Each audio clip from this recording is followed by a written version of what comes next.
The road to the Vanier Cup runs through London, Ontario, and the hallowed ground of the Western Mustangs. They are defending champions and will host this year's title game for the first time, but they need one more win to get there. This is Running Back U. Hillock hands it off inside. Edwards looking for the end zone to add to his spectacular day, driving the legs through traffic. Come on. Touchdown Mustangs. The Western Horsemen trampled the OUA again this season. Keon Edwards led the nation with a sparkling 129 yards rushing a game. Through the air, Evan Hillock, the Vanier Cup MVP in his rookie year, cast aside any notion of a sophomore jinx.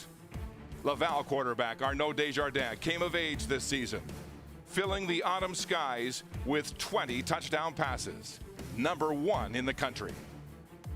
His favorite target is Kevin Mattal, the RSEQ MVP. He burned opposing defenses with a Laval record and nation-leading 12 touchdown catches. Laval's Glenn Constantine and Western's Greg Marshall are two of the most decorated college coaches in the game. This afternoon they meet again in the 2022 Mitchell Bowl.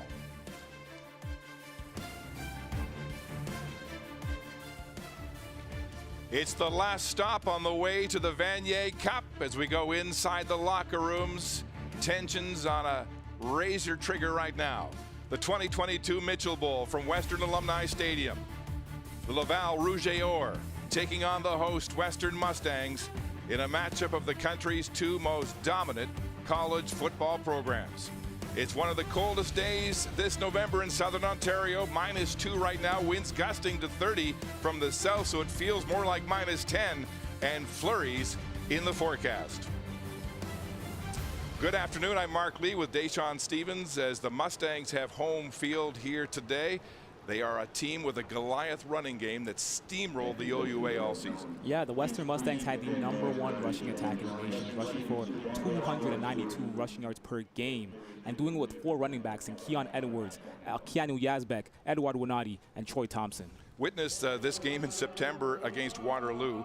All 4 backs got into the game, Deshaun, and they put up 401 yards. I think it's ridiculous, but it speaks to the amount of elite depth that the Western Mustangs have. They don't just have 1 or 2 running backs that can start on any OUA team. They have 4 running backs that can start on any OUA team. This man, Keon Edwards, keys their attack in the Yates Cup 1 week ago. He gashed Queens for 260 yards. Yeah, and Keon Edwards was the OUA's MVP for a reason. He's the nation's leading rusher with 1,032 rushing yards, 9 rushing touchdowns, and he has not rushed for less than 100 yards in 10 straight games. His running mate, Edward Winati, not in the lineup for personal reasons, so this man, Keanu Yazbek, steps in, and they really don't miss a beat. Yeah, he's a second-year kid out of Champlain, but he can start on also any OUA team. He only had 179 rushing yards this season, as well as 1 touchdown, but in the Yates Cup against Queens, he had 2 touchdowns and 70 rushing yards. So to win this game, Laval has to stop this vaunted running attack, and that's a tall order, but they've got a middle linebacker who is awesome. Exactly. Number 34, Alex Poirier.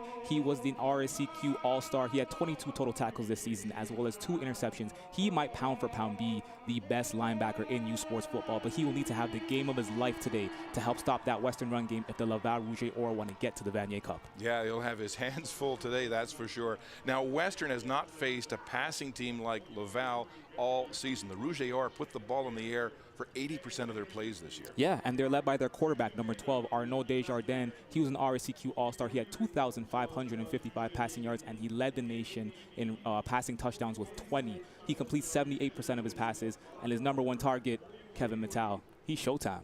Yeah, Mattal is perhaps the best receiver in the country, and many coaches say you can't cover him with just 1 defensive back. Yeah, he had 58 receptions this season, 751 yards, 12 touchdowns, and might I add, he was the RSEQ's MVP as a receiver. He might also be the best receiver in U Sports football. He's in a class of his own. He got under the Mustang skin yesterday, saying they haven't faced an offense like ours all year.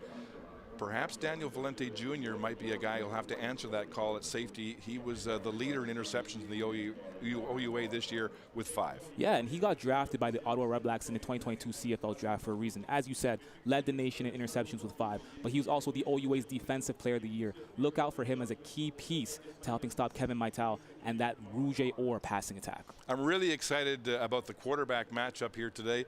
2 kids who are just in their second years. Arnaud Desjardins, he has incredible poise. He's a law student, and we've already witnessed his great numbers leading the country this year with 20 touchdown passes. And then there's Evan Hillock. A year ago, he was the Vanier Cup MVP as a rookie. He led the OUA with 16 touchdown passes this year. How about the head coaches? They're best friends and bitter rivals. And for more on them, let's go to the sidelines and welcome Victor Finley.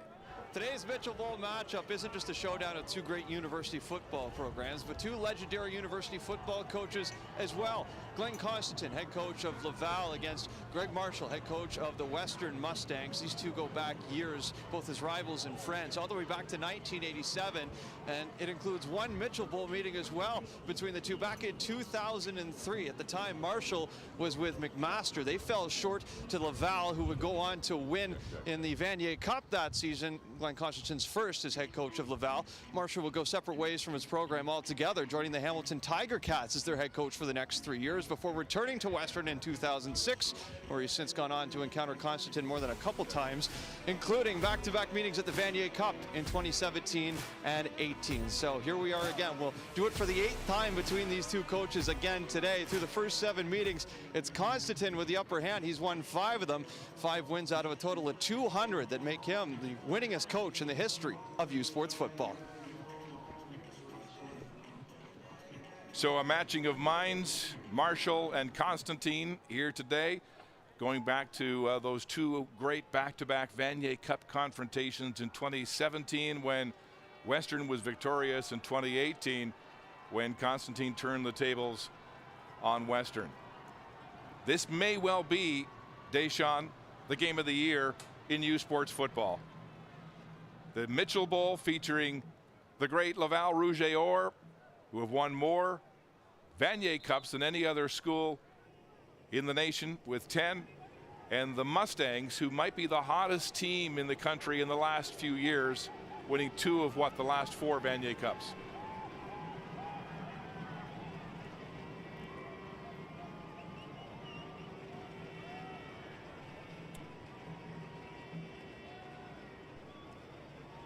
The Mustangs undefeated this season, undefeated for the 4th time in the past 5 seasons. And the Rouge et Or with but 1 loss this year to their arch rivals, the Montreal Carabins. It's a chilly day, a breezy day here in London as we look at the all-time matchup of these 2 programs. We talked about the back-to-back Vanier Cups in 2017 and 2018. Then we go back to 2010 in the UTEC Bowl, where Laval was victorious, and Laval also winning the Vanier Cup back in 2008. So the Rouge et Or 3-1 head-to-head with the Mustangs. And I think it's worth noting that this is going to be one of the first times that we've seen these 2 teams square off in London, Ontario, as opposed to in Quebec City. So the Rouge et Or will kick it off. Vincent Blanchard, the leading kicker in the RSEQ, sending the ball aloft. And the Mustangs with a short return on the play. Savon Magnier-Jones on the return. Keon Edwards is the spearhead of this powerful running attack for the Mustangs. 129 yards a game this season in the OUA to lead the nation. And I'm going to be curious to see if the Western Mustangs look to set up the run through Edwards early, or if they look to pass the ball and get Evan Hillock comfortable against this Laval defense. First down, Mustangs. Keon Edwards will take the ball. Oh, and a big first down yardage as he crashes very close to a first down. Felix Petit, the safety, making contact with Edwards, but there's a good look at what he can do to a defense. Yeah, I think with Keon Edwards, you have to be able to finish your tackles. If you cannot finish your tackles, Keon Edwards will break for a big run, and that's an example of what he just did there on first down. Alec Poirier, the middle linebacker, will be key to stop the run game for Laval on second and short, and the Mustangs will get that first down on a gain of 3 by Keon Edwards. So Edwards carrying the mail early, and he will have a very heavy workload here today as the Mustangs get their first down of the football game. They'll stay and hurry up in this opening drive at the 39-yard line of Western. They'll go to the air on first down. Hillock throwing deep down the far sideline, intended for Justin Nixon and too far. So Western mixing it up after a couple of runs for a first down. They go to the air deep down the sideline, and it's just out of reach. And you saw Justin Nixon had a nice outside release fly on that last play, and it looks like Evan Hillock just overthrew the ball. Broken opportunity right there. Big opportunity for the Western Mustangs, but missed by Evan Hillock. 2nd and 10 from the Western 39-yard line. Play action to the air. Hillock again throwing to the sideline. It's complete for a first down. Great catch as Braden Misery goes up for the ball. So Hillock really mixing it up early. And you look and see right there, Greg Marshall wants to get Evan Hillock comfortable in this first quarter because he knows if the Rouge Era can stop that run, he's going to have to rely on the arm of Hillock to win this game. So he wants to get the second-year quarterback comfortable early. First down Mustangs. Back to Keon Edwards on the ground, and he'll have 5, maybe 6, as he runs roughshod right up the middle into the arms of Jean-William Rouleau, that big RSEQ line all-star at defensive tackle. Yeah, Jean-William Rouleau at defensive tackle, 3.5 sacks this year, an RSEQ all-star, along with William Quenneville, two great defensive linemen on the strong side for Laval Rouge. 2nd and 5 with Jacques showing blitz. They'll bring 5 against the run. It's Edwards, and he'll be short. Alec Poirier with some help from Tom Landry. It's a 3-yard gain, and so it'll be 3rd and 3 as Poirier finally stuffs this run game from Western. And that's the matchup that we'll be focusing on throughout this game, Poirier versus Edwards. Like we said, if Poirier has the best game of his life and can help stop that Western run game, then the Rouge Or will be in a good position to have control of this Western Mustangs offense. Poirier is 255 pounds, as big as a defensive tackle, but he moves like a defensive back. Cam Cregan to punt for Western, has a 37-yard average this year, gets it away with the wind at his back. A deep punt, and Dansero Leclerc at his own 4-yard line. He'll be stopped immediately. Riley McLeod, the middle linebacker for Western, in on the tackle. So Arnaud Desjardins, the 2nd-year starter for Laval, will go to work when we come back to Western Alumni Stadium. Fans, check out shop.usports.ca for this week's promotional item from the Nike Team collection. Visitez le shop.usport.ca pour en profiter de la promotion de la semaine de la collection Nike Team.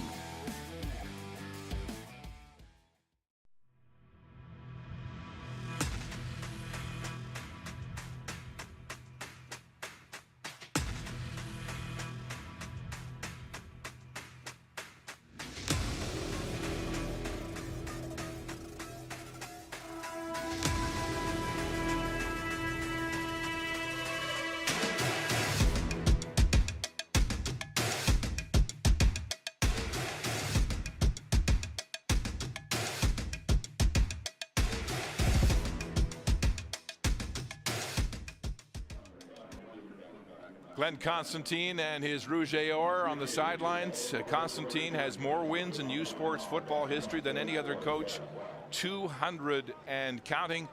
This is his 22nd year at Laval. He's won 9 Vanier Cups as a head coach and now seeking his 10th. So Constantine matching minds with Greg Marshall. They're great buddies. In fact, in Quebec City last year during the Vanier Cup, when Western played against Saskatchewan, Glenn had Greg over to his mother's house for beer. And I think it just goes to show the friendship between these two all-time great coaches. Many people look at them as bitter rivals, but the relationship is so strong. All right, the big passing game. They'll go to play action, Laval. And Kevin Mattal is wide open, and he'll step out of bounds in front of Rob Panabaker, and already gesturing at that Western bench. He's a man who likes the spotlight, and he likes to talk. Like I said, he showed time, and I'm not surprised to see them go straight to Mattal, because that is going to be the theme of their offense today. That's been what they've lived and died by all year, so I'm not surprised to see them establish the pass with Desjardins to Mattal on that first play. Daniel Valente Jr., the veteran and ringleader on this Western defense, which is missing 8 starters from last year's Vanier Cup. The toss is to Alex Duff outside. Duff is hit hard by Lorenz Bowers-Kane. It'll be second down.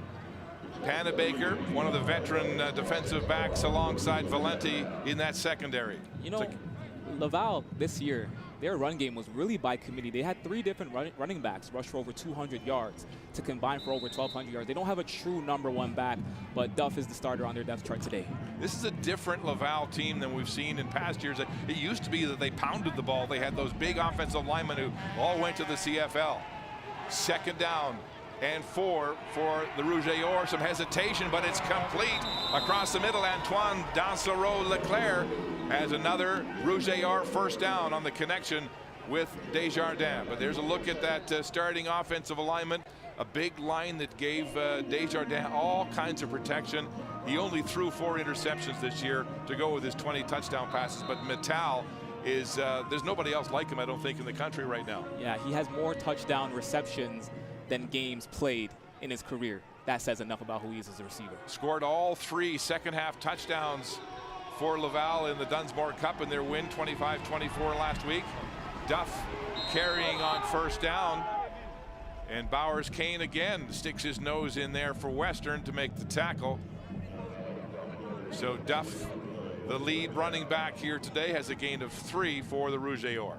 And I like how Laval is actually trying to establish the run game. They're known as a passing team, but if they can establish the run game and help use the run to set up their pass, they'll be in good position today on offense. It is run by committee on this Laval offense, that's for sure, with Duff, Muganda, and Mas dressing here today.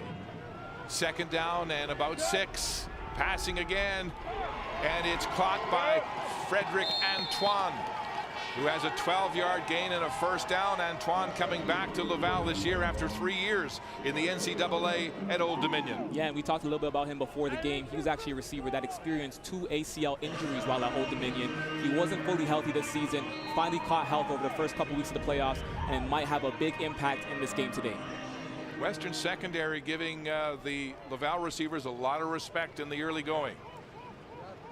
First down at the Laval 52. The handoff to Duff again, and he'll have 5, maybe 6 yards. And the tackle made by Bowers-Kane, playing at that field wide side Sam linebacker spot. Yeah, and they're trying to establish the run, but I'm looking at that secondary and that D-line. They're playing a 4-3, and it looks like that secondary right now is in zone defense, something that they've seen all season long. It'll be interesting to see if they switch over to man. Dansereau-Leclerc with another catch and another first down. A gain of 8 to the Western 45-yard line. So Desjardins picking apart this Western secondary with short passes, mixing it with the run game, trying to draw Western into that box. And most importantly, he's not solely going to Kevin Mattal, right? He's trying to establish the pass with other receivers. Leclerc with his 2nd reception. Now he's comfortable in the pass game, trying to see if he can spread that ball around and get other receivers involved. First down. Rouge et Or, the ball comes out and it hits the quarterback in the mask. It's a fumble and recovered by Bruce Moss. Oh, a mix-up on the snap. Desjardins wasn't ready for it. And Bruce Moss, who led the OUA in sacks this year, is right there to pounce on it. And a turnover on this opening offensive series by the Laval Rouge et Or. The Mustangs will take over at the Laval 53. A big mistake to end off what was, at the moment, looking like a great drive for the Rouge et Or, but you see Desjardins was not ready. A miscommunication here between the center and Desjardins. Desjardins actually made the tackle on Bruce Moss. Bruce Moss is a big boy, so I'm surprised to see him take down that defensive end. Bruce Moss, who grew up not too far from this stadium up in Masonville, District of London. as the first big play of this football game as the Mustangs take over. It's that moment again, the one you dream of every night. La seule chose qui te préoccupe, c'est la gloire. Le cheminement de la réussite, of pushing yourself further than ever before. But the true glory is in the shadows. Les sacrifices que tu fais, quand toutes les chances sont contre toi. When you can't push one more second, chase the glory. Visez haut.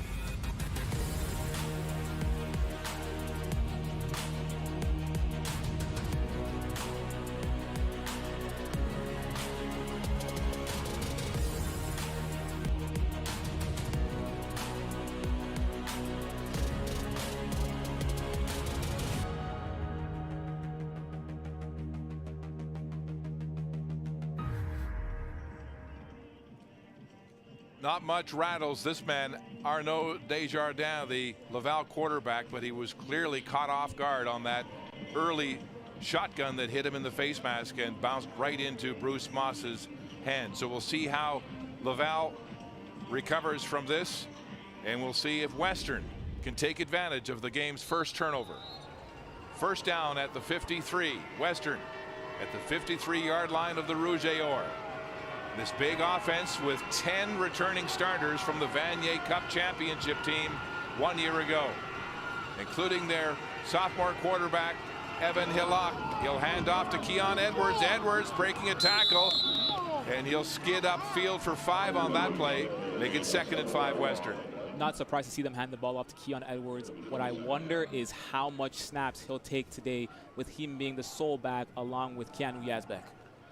Alex Berwick, the only new face in this big offensive line that Greg Marshall was saying might be better than the one that won the Vanier Cup with back in 2017. Edwards on 2nd and 5, and there he goes, gashing this Laval defense for a first down at the Laval 35-yard line. He's a downhill runner, and he's done this time and time again through the OUA. Again, if you miss a tackle, you will pay. Keon Edwards made 2 people pay on that play. So the Rouge et Or have to tighten up on defense and lock in on those tackles if they want to take down this running back. You saw Poirier make the tackle there. That's going to be the key matchup all day long. Injured Mustang on the play. That's Spencer Nichols, their H-back, their tight end. Big man from London in his 4th season of eligibility. Provides a big role as a blocking back, and looks like he'll be able to get up on his own steam, but he needs some assistance here, limping noticeably. So right now it's been Keon Edwards, the feature running back, against the likes of William Quenville and this defensive line for Laval. Glenn Constantine saying he's a little light on the defensive line, so might that be a factor? First down, Western just inside the 36. Play action. Hillock looking downfield. He'll throw it deep. Vanier Jones in the end zone, open, touchdown. There's the connection from St. Thomas More High School in Hamilton. Hillock to Vanier Jones, their roommates and best friends. Yeah, and you saw the switch up right there between Nixon and Vanier Jones. Takes it up the middle through the seam. And yeah, he's wide open for that touchdown, and Hillock makes a fantastic pass, puts it right in the breadbasket. A much better pass than the overthrown pass that we saw earlier to Justin Nixon. Evan Hillock did not make a mistake on this second opportunity come around.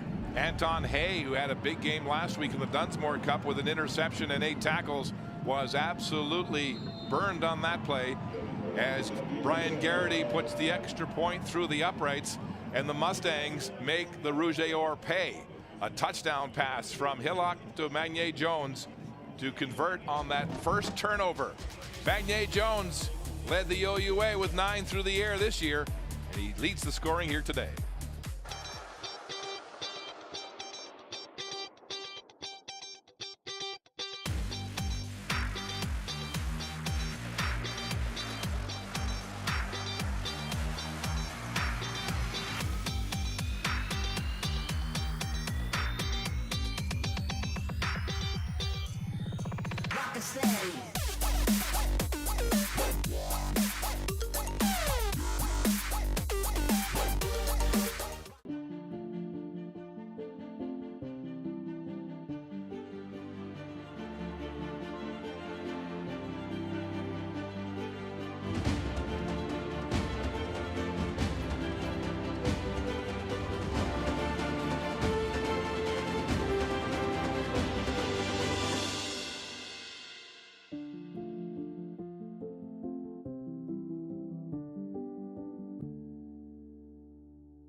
There's the road to the Vanier Cup. The Saskatchewan Huskies making a return trip after defeating St. FX in a hard-fought football game, 36-19. That game was tied into the fourth quarter. So St. FX distinguishing themselves, and the Huskies awaiting the winner of this game, Laval and Western, in the Mitchell Bowl 1 week from today, right here in London at Western Alumni Stadium. The Mustangs, Deschamps taking advantage of that turnover, and it's Hillock showing that great passing arm of his. He was an 85-mile-an-hour fastball pitcher right up until grade 12 when he decided to get serious about football. You can see that kind of velocity in a lot of his passes. And there's the man who caught that touchdown pass, Savon Magnier-Jones, his former high school teammate. Alex Duff back to receive this kickoff from Garrity. Duff across his 20-yard line and will be pushed out of bounds at his own 24-yard line by Jordan Murphy of the Mustangs. Looks like they're spotted at the 25. So there's Hillock. He's been a gunslinger since he took over in week 3 last year with his Mustangs down 7-0 to Laurier, and he hasn't lost a football game at all since then. Yes, as a starter, Evan Hillock is 18-0. Including that game against Laurier, he's 19-0. So we're looking at a young man who has started his U Sports career as perfectly as possible, has not lost a game at all. Laval now back on offense. Another high snap. It gets away from Desjardins. He's got to go down to protect it. So back-to-back miscues from his center, Nicholas Thibodeau, a fifth-year veteran.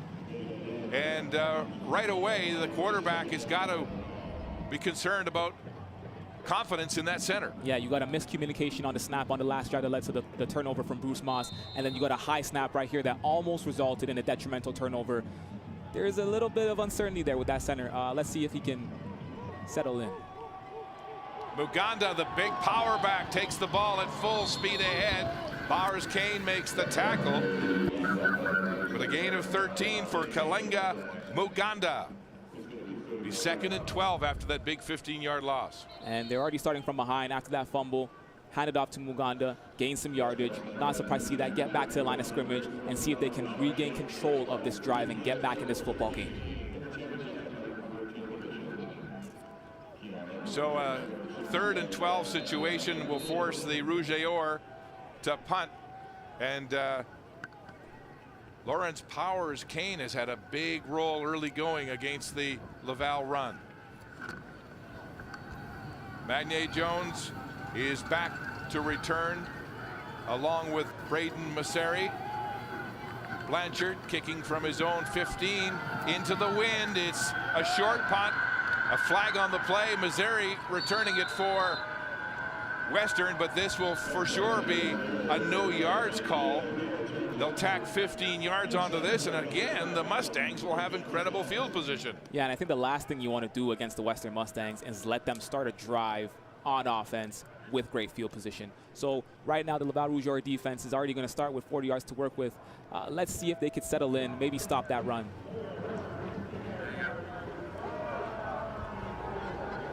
No surprise on that, no yards.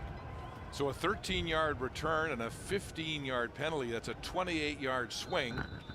And it's first down Western at the Laval 40. So a short field again for the Mustangs, as Evan Hillock goes to work in the shotgun with Keon Edwards in the backfield.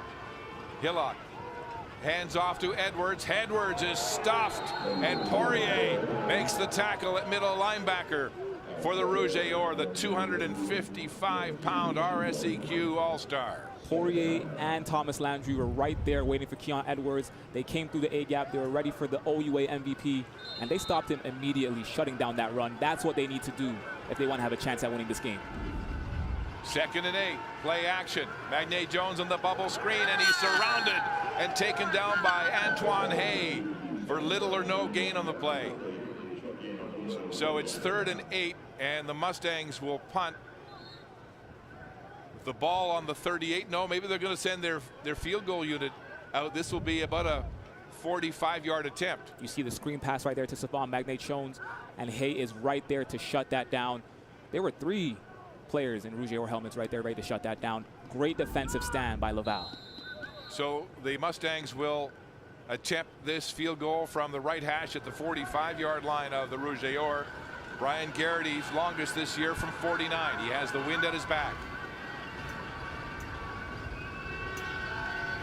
Ball is out, down, kicked, and right down the middle. It's good. So the Mustangs spot a 10-point early lead after a 45-yard field goal from Brian Garrity.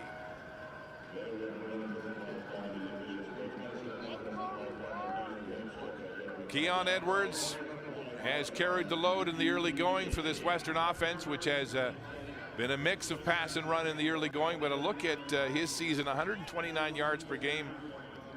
Deshaun led the country. He was unstoppable.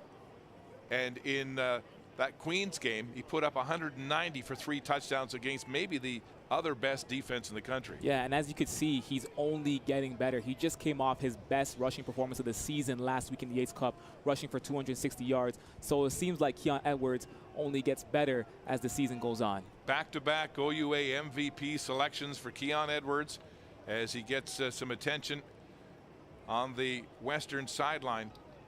But just a physical powerhouse who leads this 4 horsemen of the apocalypse, shall we say, of the Western Mustangs.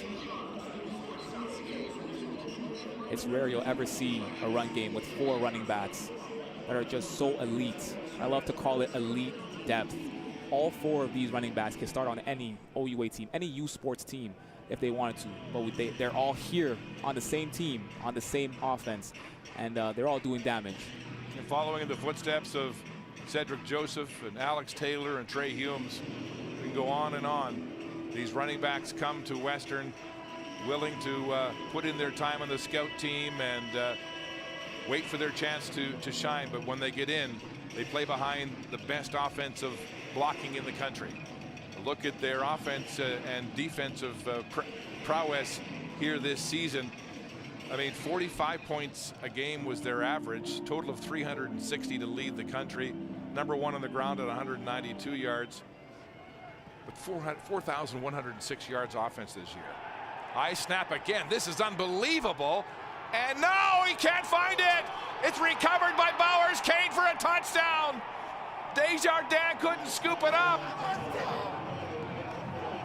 And another disaster for Laval in this opening quarter. Oh my goodness. Once again, another miscommunication between the center and Arnaud Desjardins. Another high snap. And listen, this time Arnaud Desjardins couldn't fall on it. And Bowers Kane scoops that up and brings it in for 6.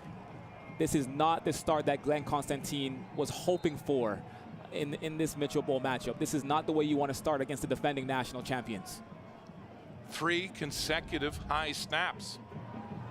The second turnover, Garrity with the point after, and it's 17-0 Western to start this football game. The Mustangs can't believe their fortune. And we've not seen Laval play this kind of mistake-prone football at all this year. But they've got a problem with Nicholas Thibodeau, the veteran center. And will they make a change here? They've got to do something. And now Laval on its heels, having to be in comeback mode in the first quarter of this football game. And this is so uncharacteristic of a Glenn Constantine coach team.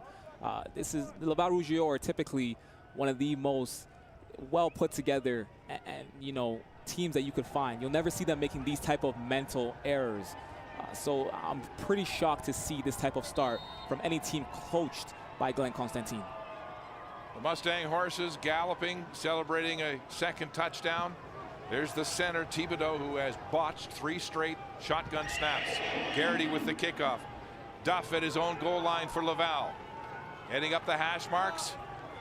Makes early contact and is brought down. That's Max Nixon, the linebacker, who's playing with a broken hand, who makes the tackle on the kickoff from Garrity. So what's going through this young man's mind? All we've been told this year is that Desjardins has incredible poise. In fact, they had to tell him to be more agitated. But this has got to be hurting his confidence with his center. But I think if you're Arnaud Desjardins, there's no need to be in panic mode yet. The first drive from what we've seen was pretty good. Couple mental mistakes. If they can clean up the mistakes, so far so good from what we've seen from this offense. First down, Laval. Good snap. Muganda takes the handoff. Oh, he's got open field. A straight arm on Valente Jr. Then he lowers the shoulder on the Western safety and making an exclamation mark on that 21-yard gain and a first down for Laval. You see Muganda takes the handoff, gets through the hole, and he delivers a vicious stiff arm to the leader of this Western Mustangs defense. Vicious stiff arm. That's a statement-making play. There's no need to think that this Laval team is over yet. They're down, but they're not over yet. Muganda is a power back on this Laval offense. A rock star at every level from junior to CJEP. And once again, he carries the mail as Bowers Kane makes the tackle after an 8-yard gallop. So Muganda has put some life back into this shaken Laval offense. And if you can establish the run, why not?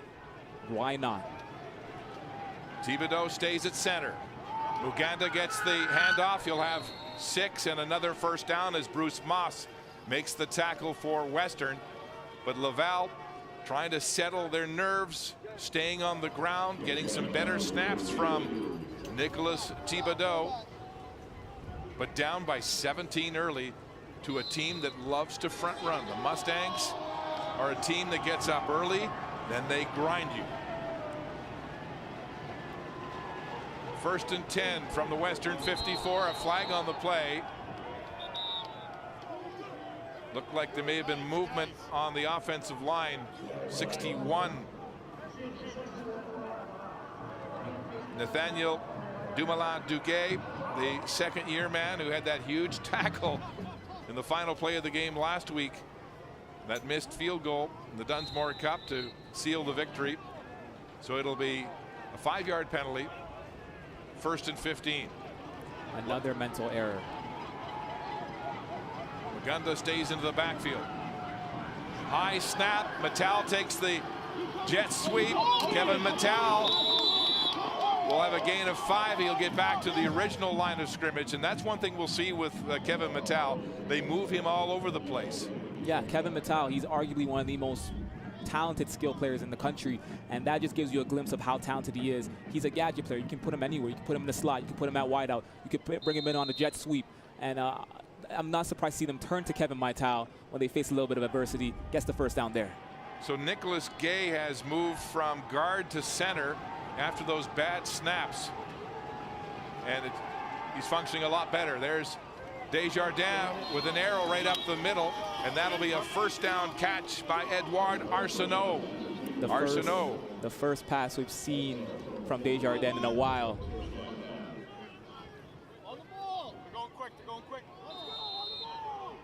You can hear Western saying get on the ball as Laval goes to hurry up here on this series. Muganda takes the ball. Malcolm Hines, the first team OUA All-Star and only returning member of that Vanier Cup defensive line, makes the tackle for Western. Looks like a gain of about 7, maybe 6. And we got the last play here of the first quarter. Laval's gaining ground. They're trying to make up for their mental mistakes, see if they can reach the end zone. Final play of the first quarter. Laval driving. Arsenault is open on the look-in. He'll have the catch and be a gain of 11 and a first down for Laval. So the Rouge et Or are clicking on offense after those 2 turnovers. Evan Hillock opening the game with that touchdown strike to Sivan Magnier-Jones. Then the fumbled snap picked up by Bowers Kane into the end zone for another touchdown. Add a field goal to the total. It's 17-0 Western after the opening quarter of this 2022 Mitchell Bowl at Western Alumni Stadium in London. Let's go to the sidelines now, and here's Victor. Thanks so much. For our joined by Christine Stapleton, Athletic Director at Western University. Christine, great day for the Mitchell Bowl. Maybe a little bit colder than we were hoping for, but a great start for the hometown team. Tell us about the preparations and what's gone into making this event a reality. You know, the Mitchell Bowl, you have to win your way here, and we tough it out every weekend against a really tough OUA league. Beat a great team last weekend in Queens and won our way here, so we're so excited to be able to host the Mitchell Bowl this weekend. Vanier Cup coming out next week. What can you tell us about that and some of the people that have really put a lot of time into making that event happen too? We're very excited to welcome Canadian football fans to London for the Canada Life Vanier Cup. We're very pleased to partner with our Tourism London to bring this prestigious event to London. Sold out a week ago. Been great buzz around the city.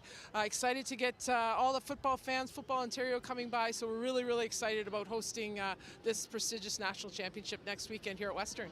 Fantastic. Thanks for your time, Christine. All right, thank you. Mark, back to you. Victor, thank you. Yes, the planet's all lined up for the Mustangs. A look at some of the miscues. The snap that hit Desjardins in the face, recovered by Bruce Moss. Another high snap on the very next play on offense forced Desjardins to go back. And then a third consecutive high snap. This time Desjardins could not find the football. It was scooped up by Bowers Kane. The linebacker returned it into the end zone for a touchdown. So turnovers, the key in that opening quarter, that have helped stake Western to this 17-0 lead. But the ball is now on the 26-yard line, and Mattel with his hands on the football, and a gain there of 6, so 2nd and 4.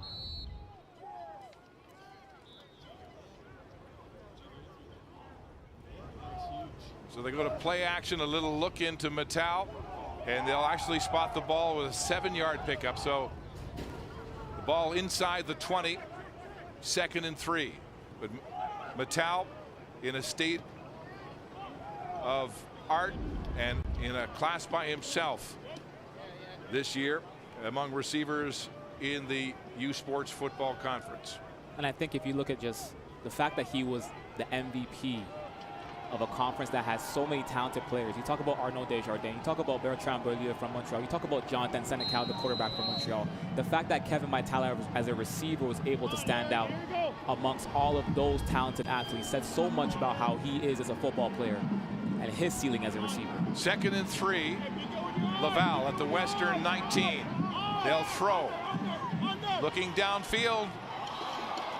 It's incomplete as David Dallaire, their Swiss Army knife at fullback, lost his footing. And so the ball hits the turf. It'll be 3rd and 3. Look at those first quarter numbers brought to you by Wilson. Yeah, as you can see, the Laval Rouge et Or, although they're down, statistically, they're moving the ball.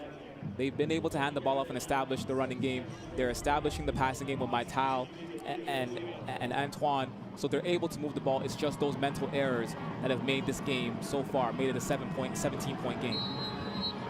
So the Rouge et Or will attempt this field goal from the 25-yard line. Vincent Blanchard, their kicker, who led the RSEQ conference. He's good from 26 exactly. And so the Rouge et Or are finally on the board. And I'm surprised they didn't go back to Muganda on that 2nd and 3. I mean, he's been getting 5, 6, 7, 8 yards at will. Went to the air, and the miscue by Dallaire led to that incomplete attempt on 2nd and 3. And you know what? Maybe they just want to get Dallaire in the game. They had a good look. Dallaire, 6'3", 215 pounds. He has hands. Even though he's a fullback, he has hands. 7 all-purpose touchdowns this year. So I wasn't surprised to see them give him a look. If he hadn't have slipped, might have been a different story. Western with a lot to cheer about in the early going of this Mitchell Bowl. First down at the 35 for Western. Edwards cutting upfield, and Poirier stiffs him after a gain of 2 with some help from Jean-William Rouleau, the defensive tackle. The 2 RSEQ All-Stars stopping Edwards. Yeah, and you're looking and you're seeing Poirier is stepping up to the plate and accepting the challenge of stopping the OUA's MVP. He got into that hole along with those defensive linemen and was able to take down Keon Edwards. I'm curious to see if Keon Edwards can switch up his game. We haven't seen Keanu Yazbek yet. I'm curious to see if Keon Edwards can maybe break free on a run coming up. 2nd and 8. It's complete to Justin Nixon. Big tackle by Petit, and it looks like they'll hold them short of a first down by a yard. So Felix Petit, the safety, stops Nixon from first down territory. Laval's defense is feeling confident. They were able to keep up with Justin Nixon on that 10-yard curl, and they did not allow the first down. And they were able to force Western's offense likely off the field on this next play. So it's 3rd and inches for the Mustangs. And so Jackson White, the backup quarterback, will come into the game at 6'4", 220. He's a big man as they load up the heavy team. White, former MAC quarterback who transferred to Western. Under center. 3rd down gamble. He'll get it easily with some assistance from Keon Edwards. So the Mustangs, who regularly gamble on 3rd downs, will keep this drive alive. But you can see the fact that they didn't punt the ball means that they don't want to give the ball back to Laval, because they know Laval's offense, minus the mental errors, are making ground, are making moves, right? So you could see just the fact that they went for it on 3rd down so early in the game in the 2nd quarter means that they're aware that Arnaud Desjardins is moving the ball. Mustangs at their own 46. 1st and 10 with Keon Edwards in the backfield. 3 receivers to the wide side. Play action. Hillock fires a quick pass close to a first down. It'll be complete as Seth Robertson makes his first catch of the football game. Robertson, a 2nd-year starter out of Cambridge, Ontario. One of the bright lights in this receiving corps. Yeah, he wasn't an OUA All-Star, but he did have 31 receptions, 518 receiving yards, and 3 touchdowns. He's risen to become a primary target on this offense. Hugo LaRue makes the tackle, but Robertson will get 10 and a first down as the Mustangs get across midfield. Hillock hands off to Keon Edwards. Edwards, not much room there. Now he gets outside. Edwards lowers his shoulder, and he'll have another first down. Edwards dropping his shoulder on Charles Alexandre Jacques. And he was able to make something out of nothing. You saw right there, Jacques was right there ready for him, and he bounced out with the stiff arm, found him some space up the sideline, lowered his shoulder again, and got the first down. Jacques coming back into the lineup after being injured last week and not dressing for the Dunsmore Cup against Montreal. Linebackers with a tough task here today against this running attack. It's Keanu Yazbek now into the game at running back, and Yazbek twisting and turning will have a gain of 2 on the play. So he moves into that number 2 running back position with Edouard Wonati unable to be with the team. He is home in Quebec for personal reasons. Yeah, and they gave Keanu Yazbek the first look of the day, but you can see Laval was ready. They were ready, and they were able to shut down that run, probably giving Keon Edwards a breather. Also want to get Keanu Yazbek involved in the game as the game goes on to play into that depth. Not surprised to see them give him some touches early on in the 2nd quarter. Maxime Lavallee, the defensive captain, in on the play.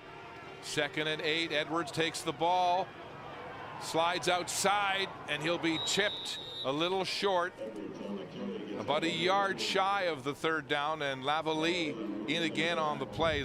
Lavallee and Beaulieu, the 2 halfbacks in that secondary, do a lot of the tackling on this defense. Yeah, Lavallee had 32.5 tackles and Beaulieu had 28.5 tackles. They're halfbacks, but I like to say that they're halfbacks that give you linebacker production. So they're going to be a key pieces of seeing if Laval can stop this run game today. 3rd and 1. Hillock stays in at quarterback. Western gambling again on this 3rd down situation. Edwards in the backfield. Lots of motion. They give to Edwards, and he'll have the first down. Edwards driving for 4 yards to move the yardsticks for the Mustangs as they take more time off this clock going into the wind and keeping the ball away from this powerful passing attack of the Rouge et Or. And you can see they didn't want to go for the field goal. They didn't want to punt the ball. They didn't want to give up any opportunities. Keon Edwards followed Zach Fry, followed Phil Grahovac. 2 first-team OUA All-Stars, found a hole and was able to push through for the first down. A look right there at Zach Fry, first-team OUA All-Star. Big man at 6'6", 305 at the right tackle on this powerful offensive line. Play action, Hillock. Lots of time, dancing in the backfield, finds Griffin Campbell open. Campbell trying to stay on his feet. He's down at the 16, but the Mustangs threatening again with another first down. Campbell, of course, had 2 third-quarter touchdowns to break open that Vanier Cup 1 year ago. And you can see Evan Hillock was going through his reads, couldn't find anything, saw Griffin Campbell down there in the flats with his check down, passed it to Griffin Campbell. He slipped, caught the ball, though, to keep the Western Mustangs alive on this drive for a first down. The Mustangs marching here inside the Laval red zone. First down, just shy of the Rouge et Or 16-yard line. Here comes the blitz. Hand off to Edwards. He gets outside, gets away from Rouleau, and is down at the 4-yard line with another Western first down. And you can see on that play, Coleman made a key block on Quintonville that opened up that entire sideline for Keon Edwards to just slice through the field and find some daylight.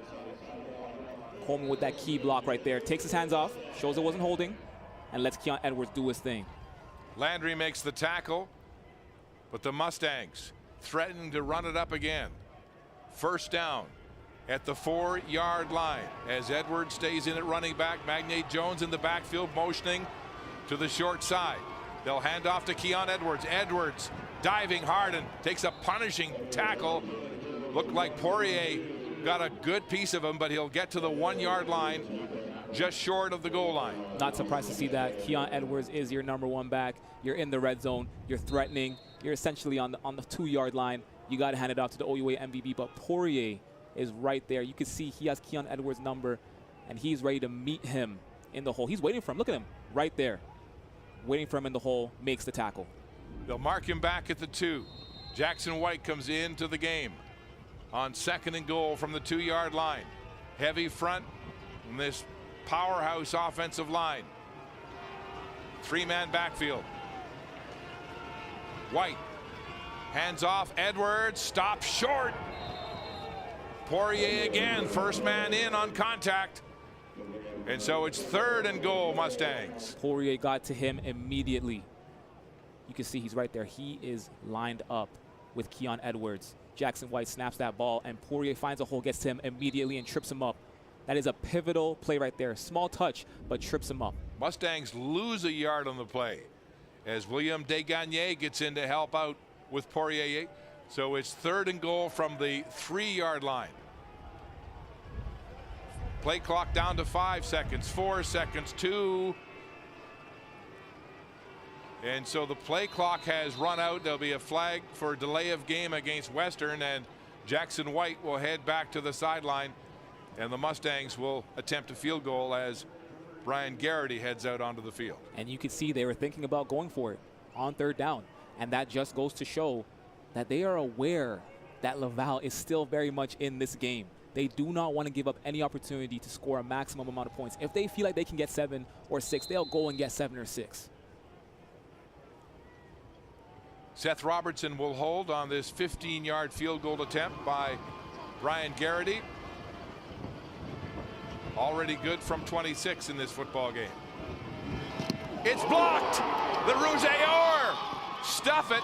It's kicked by Robertson out of bounds. And so the first break of this football game for Laval as they stuff and block that 15-yard attempt by Garrity. And Robertson wisely gets the ball out of bounds. That is a huge play. You could see Laval was able to block that field goal, did not give up 3 points. Wow. Gets through there, makes the block, and yeah, Seth Robertson kicks the ball out of bounds. Very smart play on his end, prevents a scoop and score. Hugo LaRue with the block.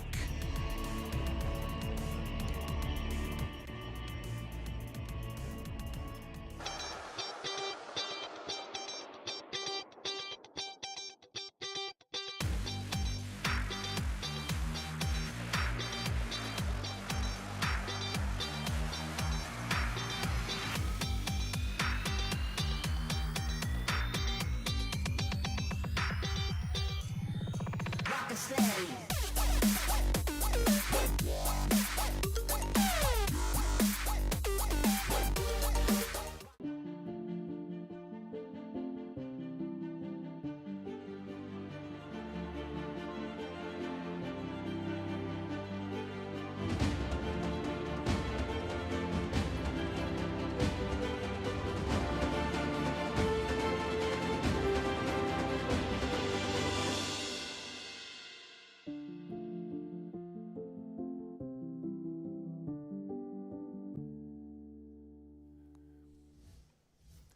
One of Canadian University sport's proudest traditions is returning to CBC. Don't miss our coverage of the 57th Vanier Cup from Western University's Alumni Stadium. Kickoff at 1 p.m. Eastern next Saturday, right here on CBC.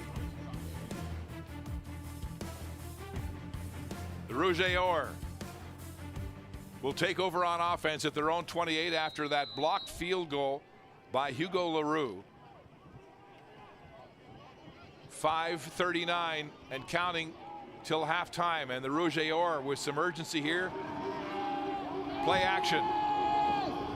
Desjardins deep downfield. Leclerc is open. Oh, and he can't get his hands on it. Dassereau, Leclerc just missing on that deep ball from Arnaud Desjardins. We haven't seen Desjardins go deep all day long. That was his first deep shot to Leclerc. And Leclerc was within range of that pass. A little bit overthrown, makes an effort, can't haul it in, only one hand. Laval going after Jacob Saunders, the field side corner, in his first year as a starter. Looking for a weakness. 2nd and 10. At their own 28. Desjardins with time. Airs it out to the wide side. Edouard Arsenault has it and will be knocked out of bounds. Valenti Jr. getting in there to dish a little chin music, and now there's some talking as Arsenault has words. It's a gain of 28 though and a first down. The key thing about Western secondary is they run a lot of zone. You can see right there, Arsenault was wide open. Why? Because the corner backed away, but catches the pass, brings it up the field, first down. Magunda on the ground, big man, lowers the boom, and he'll have another first down for Laval.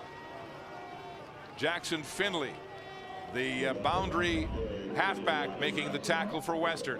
Magunda is having a fantastic game today.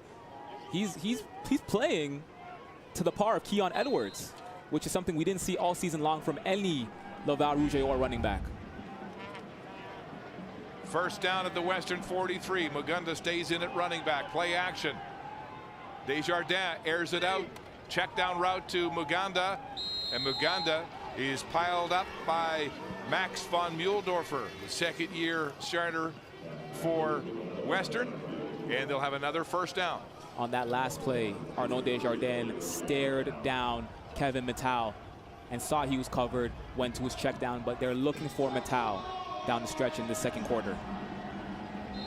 Some smiles in that huddle as Laval is rolling here. Just under 4 minutes to go until halftime.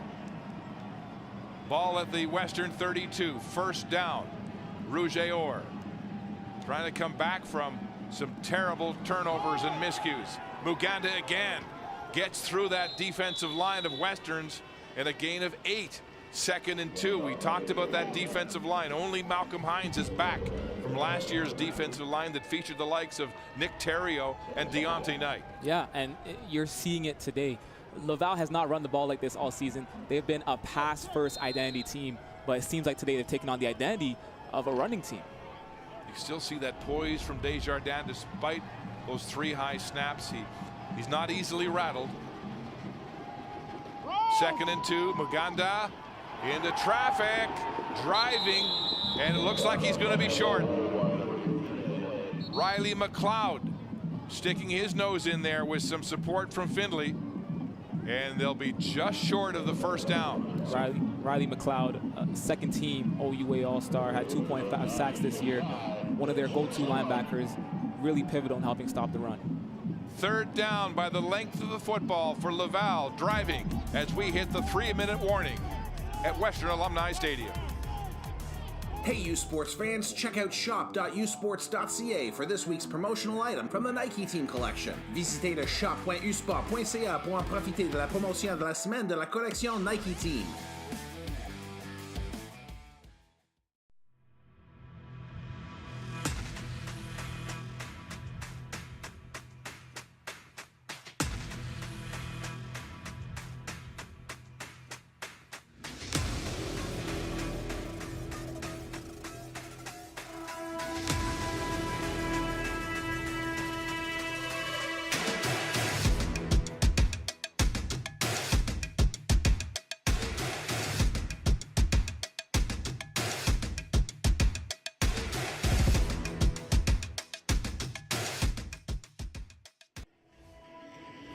Rouge et Or in their road to the Mitchell Bowl. They were defeated just once during the RSEQ regular season by Montreal in a close 21-18 loss, then avenged that in the Dunsmore Cup with that 25-24 victory, winning on that missed 47-yard field goal and scoring in the most Canadian of ways in football, scoring the Rouge. So the Rouge et Or win by a Rouge and advance to this Mitchell Bowl here in London, Ontario.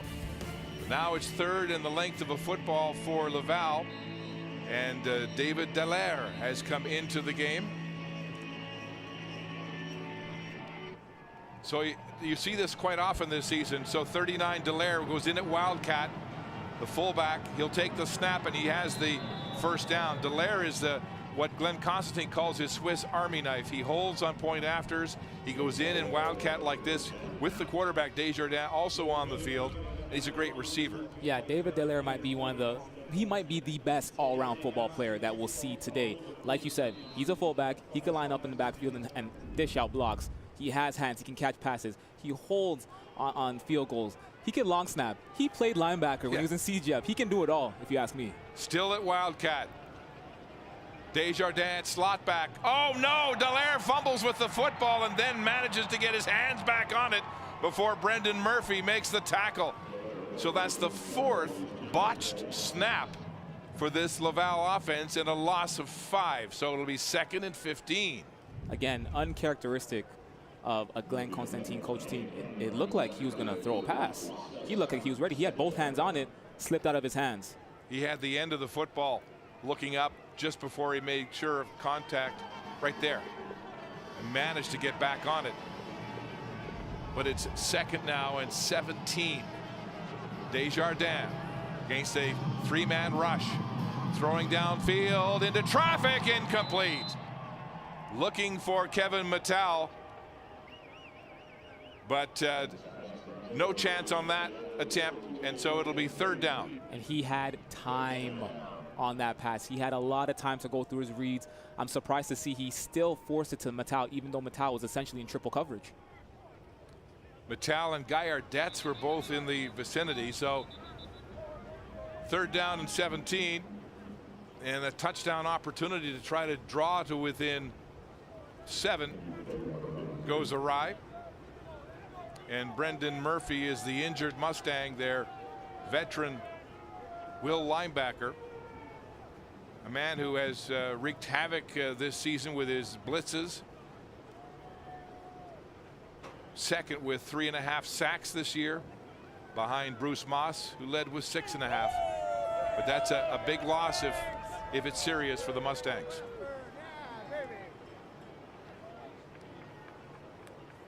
Cold beers on a nippy day here in Southern Ontario as the Western faithful celebrate a 17-3 lead. And now Vincent Blanchard.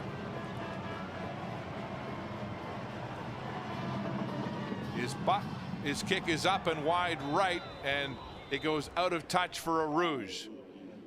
So Blanchard misses from 35 yards for a single point, and this Laval scoring machine really having trouble getting untracked.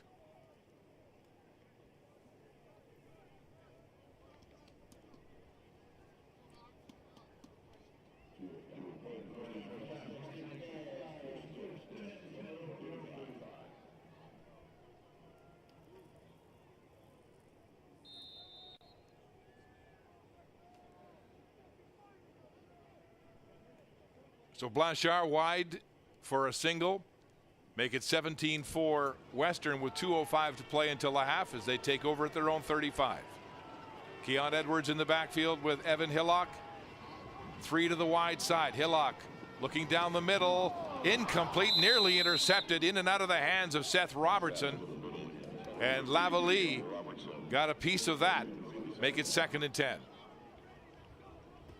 And you can see right there on that pass play, it seemed like Evan Hillock actually wanted to dump it off to Keon Edwards in the flats. Yeah, goes through his reads. Notices Seth Robertson's coming over the middle. But there's some traffic there. Poirier almost had his hands on him. 2nd and 10. Mustangs. Edwards stays in the game with Coleman at fullback after Nichols left injured. Play action. Hillock throwing a howitzer down the middle. It's complete to Campbell. Griffin Campbell has a Western first down at his own 46 with that gain of 11. And we talked about it earlier. Anything over the middle is within the comfort zone of Evan Hillock, whether it be to Griffin Campbell, whether it be to Seth Robertson. Anything over the middle is where you'll see Hillock mostly throwing the ball. Edwards takes the handoff from Hillock. He's got a gap. Finally brought down after a gain of close to 7 on the play. Slow to get up is the right tackle, Zach Fry, who had back problems earlier this season. Big offensive line that Edwards credits for his success as the OUA MVP the last 2 seasons. It's 2nd and 4. Edwards stays in at running back. Blitz from Laval. Edwards breaks tackles into open space, and Poirier finally tracks him down as he crosses the 45-yard line of the Rouge et Or and a first down. So Laval can't stop the run. Yeah, and I'm surprised to see, considering earlier in the game, they were locking up their tackles. They were finishing their tackles. But here, as you can see, 2 missed tackles, leaves a lot of open space, and Keon Edwards thrives in open space. You never want to give him that much room to run the ball. He will make you pay. Made them pay right there. Yazbek now into the game. He heads upfield for a gain of 5 on first down. Keanu Yazbek out of Champlain College, same college as his teammate Edward Wanati, who is not in the lineup for personal reasons, as they shuttle back and forth, and Edwards returns. Hand the ball off to Yazbek again. Get him settled in, see what he can do, picks up a few yards, solid run. Yazbek with a 4.5 40 speed, very quick, the fastest of the Western running backs. 2nd and 5 from the Laval 40 for Western. Edwards on the ground, and he'll be stopped short of the first down. So Laval finally stopped the bleeding. It'll be 3rd and 1. Now what does Greg Marshall do? We saw earlier he did not want to punt the ball. He did not want to go for a field goal. Curious to see if the Mustangs will go for it again on 3rd down, considering there's only 45 seconds left in the 2nd quarter. It's a long yard, about 1.5 yards into the wind. The offense staying on the field. Third down gamble. Final seconds of the first half. Western. 5 seconds left on the play clock. Hillock gets the ball away just in time. Edwards has the first down. Some good battles out there as Spencer Nichols duels with Francis Bouchard with this blocking scheme, this big front wearing down Laval. But this is bad news. Keon Edwards now down on one knee after getting that first down. So the Western athletic therapists attend to this big back. And you can see Spencer Nichols and Zach Fry do their job and open a small hole for Edwards to squeeze through, and he takes advantage of it. Edwards' back was to the play, twisting and turning. Hard to see there what may have caused his injury, but he'll make his way off the field. Looks like he's favoring his face. He already has 106 yards rushing in this opening half. So the Western run game is working accordingly. Final 20 seconds of this half. They have another first down at the Laval 34-yard line. A chance to stick a dagger into the Rouge et Or before halftime. Hillock to Magne Jones. He's got the ball, turns upfield, and he'll be brought down shy of the first down. Beaulieu makes the tackle for the Rouge et Or. It's a gain of 8, 2nd and 2, 10.8 seconds on the clock. And you can see they just went simple hooks with both Nixon and Magne Jones. Magne Jones catches it, turns to the sideline, gets tackled right there, but a solid gain. Magne Jones having another terrific season and leading the Mustangs with 9 receiving touchdowns, leading the OUA in that category. Remember, he suffered torn tendons in his foot in this very game 1 year ago and was on crutches and unable to play in the Vanier Cup last year. And it's just been amazing to see how he's come back and emerged once again as the leading receiver for this team, securing an OUA All-Star bid for a 2nd straight season. So Hillock, during that delay, keeping warm, keeping his arm warm. 10.8 seconds on the clock until the half. 2nd and 2. Time for maybe 2 plays. Edwards remains on the sideline. Yazbek is in at running back. Well within field goal range.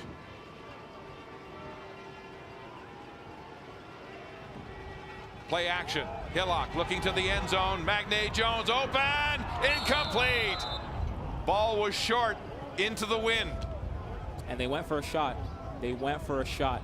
And you can see Evan Hillock is frustrated because he knows this is realistically still a close game. And it looks like he may have underthrown that pass. Magne Jones went down the seam and he was wide open. Evan Hillock took that shot. It was a little bit of a wobbly pass, a little bit underthrown. Magne Jones made a good attempt at catching it, but could not come up with that catch. Yeah, a bit of a duck from Hillock into the wind. That takes the spin off the ball. And so a 33-yard attempt for Brian Garrity into the wind. His last attempt from 15 was blocked. Garrity from 33 is blocked again. Dansereau Leclerc scoops up the ball. There are flags on the play as Dansereau Leclerc gets out of bounds. 0's on the clock. Will sort this out. But for the 2nd consecutive attempt, the Mustangs are blocked. Garrity's field goal blocked. And now you see Western are on the opposing end of some mental errors. And it's not necessarily mental errors, but that front 7 on the kick block is getting to Brian Garrity and blocking those kicks. And again, they've taken 6 points off the board. So they're saving points. Even though it was a field goal, this now is still a 2-score game. Hugo Leroux gets his hands on that field goal attempt to block it. Laval declines the penalty, and they head to their locker rooms at the half of a wild, mistake-prone opening half of this 2022 Mitchell Bowl. 2 turnovers leading to touchdowns for at least 1 touchdown and a field goal for Western, and the Rouge et Or unable to find a major in this opening half. This high-powered passing attack trailing the Mustangs in their vaunted ground game 17-4 at halftime. So the Mustangs right where they want to be, a team that Greg Marshall says is built to lead and grind the opposition down, and Laval with some sorting out to do on offense to try to get going after all of those turnovers and mistakes. Boyd, I'm sure, Deshawn by 2 consecutive blocked field goals. Yeah, and again, it's saving points off the board. Right now, the score of this game could be 23-4, right? But still 17-4. And so you saw on that missed touchdown opportunity, Evan Hillock was frustrated with himself. Why? Because this game is still close. Laval's offense is rolling down the field. They are moving the ball. You can make the argument that if it wasn't for a couple of botched snaps, this could be a completely different football game. So I'm curious to see in the second half if both teams can play mistake-free football. What does that look like for Laval's offense, a mistake-free football game? What does that look like for the Western Mustangs on the special teams front, a mistake-free football game. Curious to see how both teams can respond to this small taste of adversity as we walk into the second half. 3 botched snaps by Laval, 2 blocked field goals by Laval, and the Mustangs with a 17-4 lead at the half.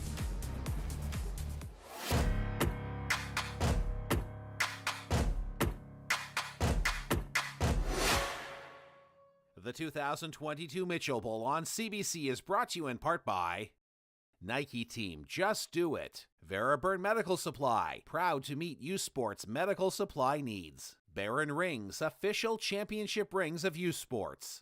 Sport Canada, funding partners of U Sports. Fox 40, celebrating a decade of the Fox 40 U Sports Coach of the Year Awards. And by Wilson, the official football of U Sports. It's that moment again, the one you dream of every night. La seule chose qui te préoccupe, c'est la gloire. Le cheminement de la réussite, of pushing yourself further than ever before. But the true glory is in the shadows.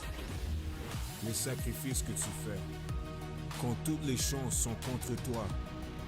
When you can't push one more second, chase the glory. Visez haut.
Where exceptional student athletes are born, where records are broken, where great plays are made, where school colors ignite passion, where champions prevail, where tradition is celebrated, Ontario University Athletics.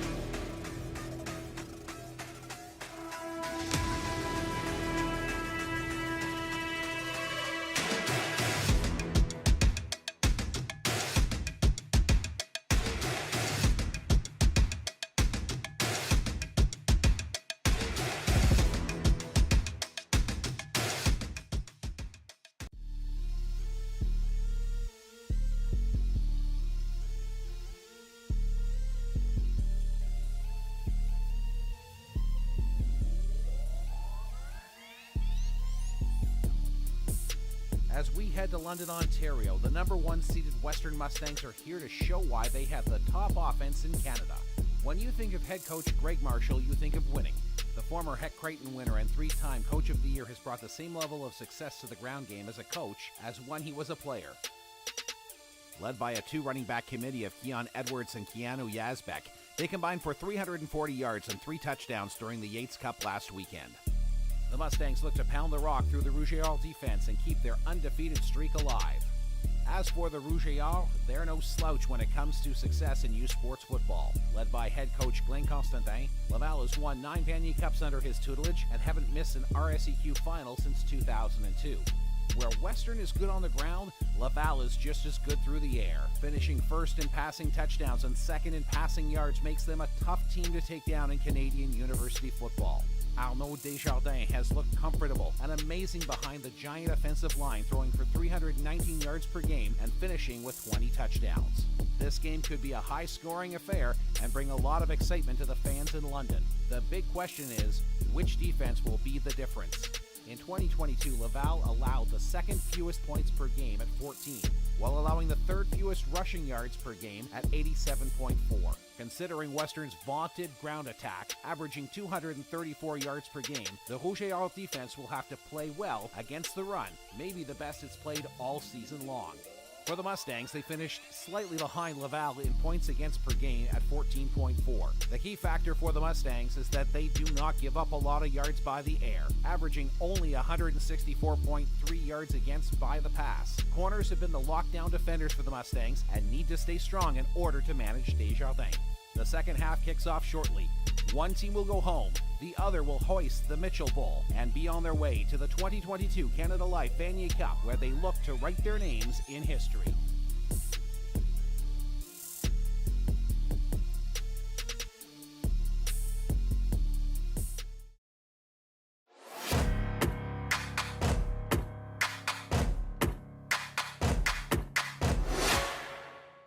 The 2022 Mitchell Bowl on CBC is brought to you in part by Nike Team, Just Do It. Vanier Medical Supply, proud to meet youth sports medical supply needs. Baron Rings, official championship rings of youth sports.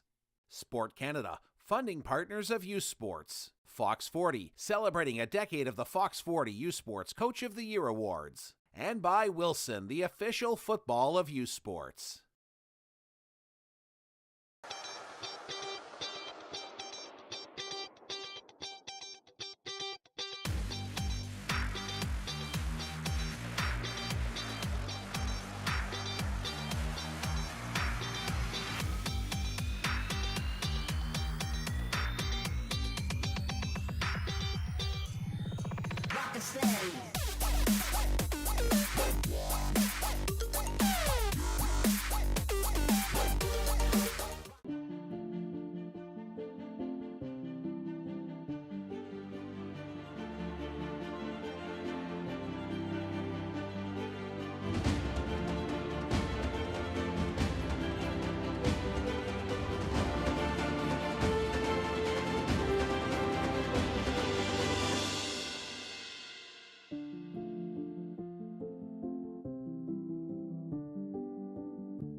Hey, U Sports fans, check out shop.usports.ca for this week's promotional item from the Nike Team collection. Visitez le shop.usport.ca pour en profiter de la promotion de la semaine de la collection Nike Team.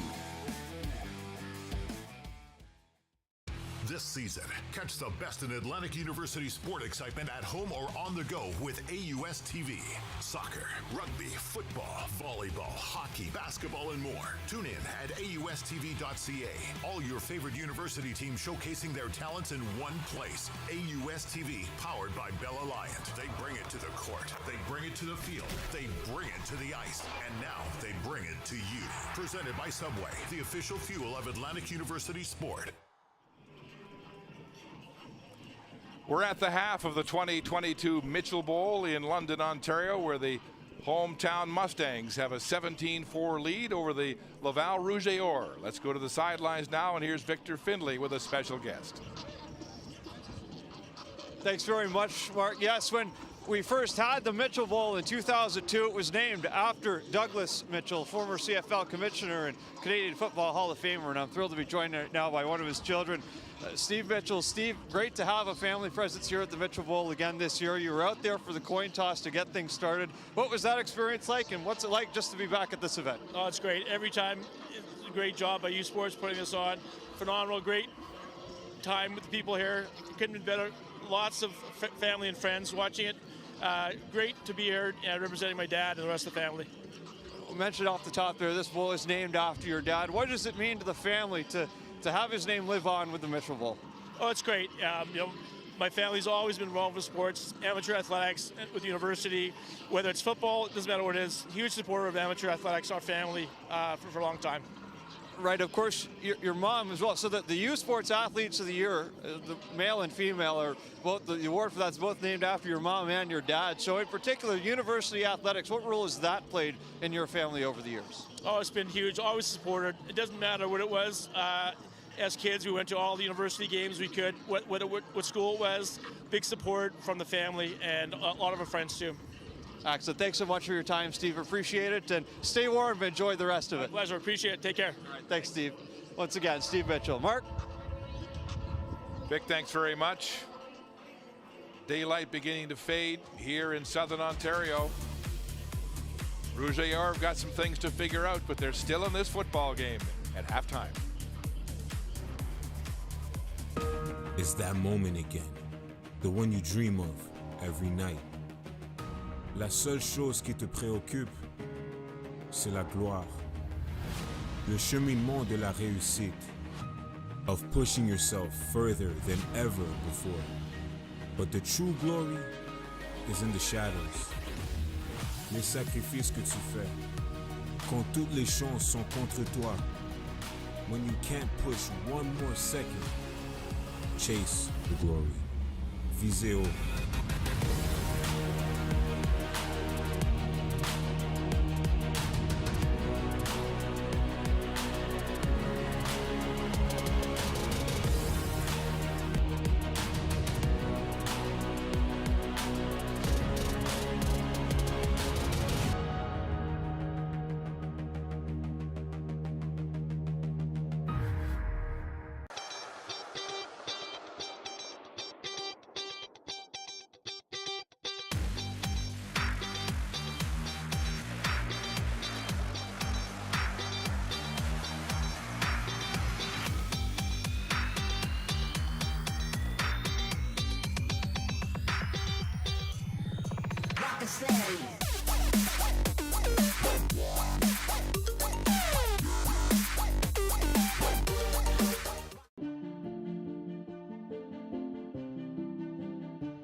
Where exceptional student athletes are born, where records are broken, where great plays are made, where school colors ignite passion, where champions prevail, where tradition is celebrated, Ontario University Athletics.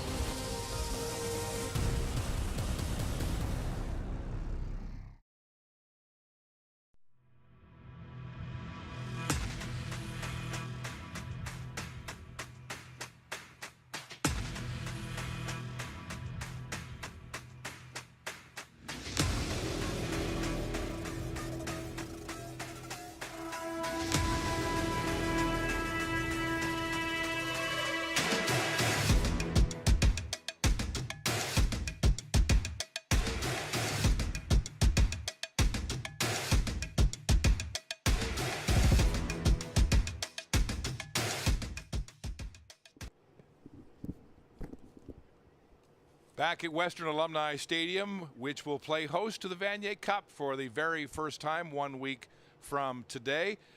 This is the best time of the year if you're in U Sports football. And earlier today, Victor had a chance to catch up with Lisette Johnson-Stapley, the Director of Sport for U Sports. Well, a busy week, not just for London and Western University, but U Sports as well, with the Mitchell Bowl this week and then leading right into the Vanier next week, Saturday. Lisette, you're a busy person right now. Give us an idea, pull back the curtain a little bit for us about what some of the preparations have been like to make not just the Mitchell Bowl, but the Vanier Cup in a week a reality. Yeah, thank you. Well, it's great. It's great. It's great work. And, you know, just the return to sport, return to football, everyone is super pumped. Vanier Cup is outstanding. This will be the first time we have sold out crowds, and that's a good problem to have. We had great attendance at Laval all the time, but this is outside of the Quebec City region. This is wonderful and great, and just, you know, looking forward to it. It's been an adjustment, right, being away because of COVID, but super excited. You can tell fans and the student athletes are ready to get back to some high-level sport. With a more regular schedule now, has there been a bit more of a push to try and get campuses like Western London, this is the first time they've ever hosted an event like the Vanier Cup, a little bit more involved in some of these national championships for U Sports? Yes, absolutely. We're seeing an increase in interest in bidding. I think also in tourism, you see it through the stats that they do want people to come back, and everybody wants sport to come back, and I think that bodes really, really well for university sport across the country. For you at U Sports, ideally, what makes a great host for a national championship or a major event like this? Well, it's all about what you can provide to the student-athlete experience, and obviously student-athlete experience is fans, right? And the support around them, and just a well-organized event, which Western University has done. And the rest, you know, you just let it play out. Yeah, well, lots to look forward to, not just the Mitchell Bowl, but of course the Vanier Cup this week. What are you most excited about for the next 7 days?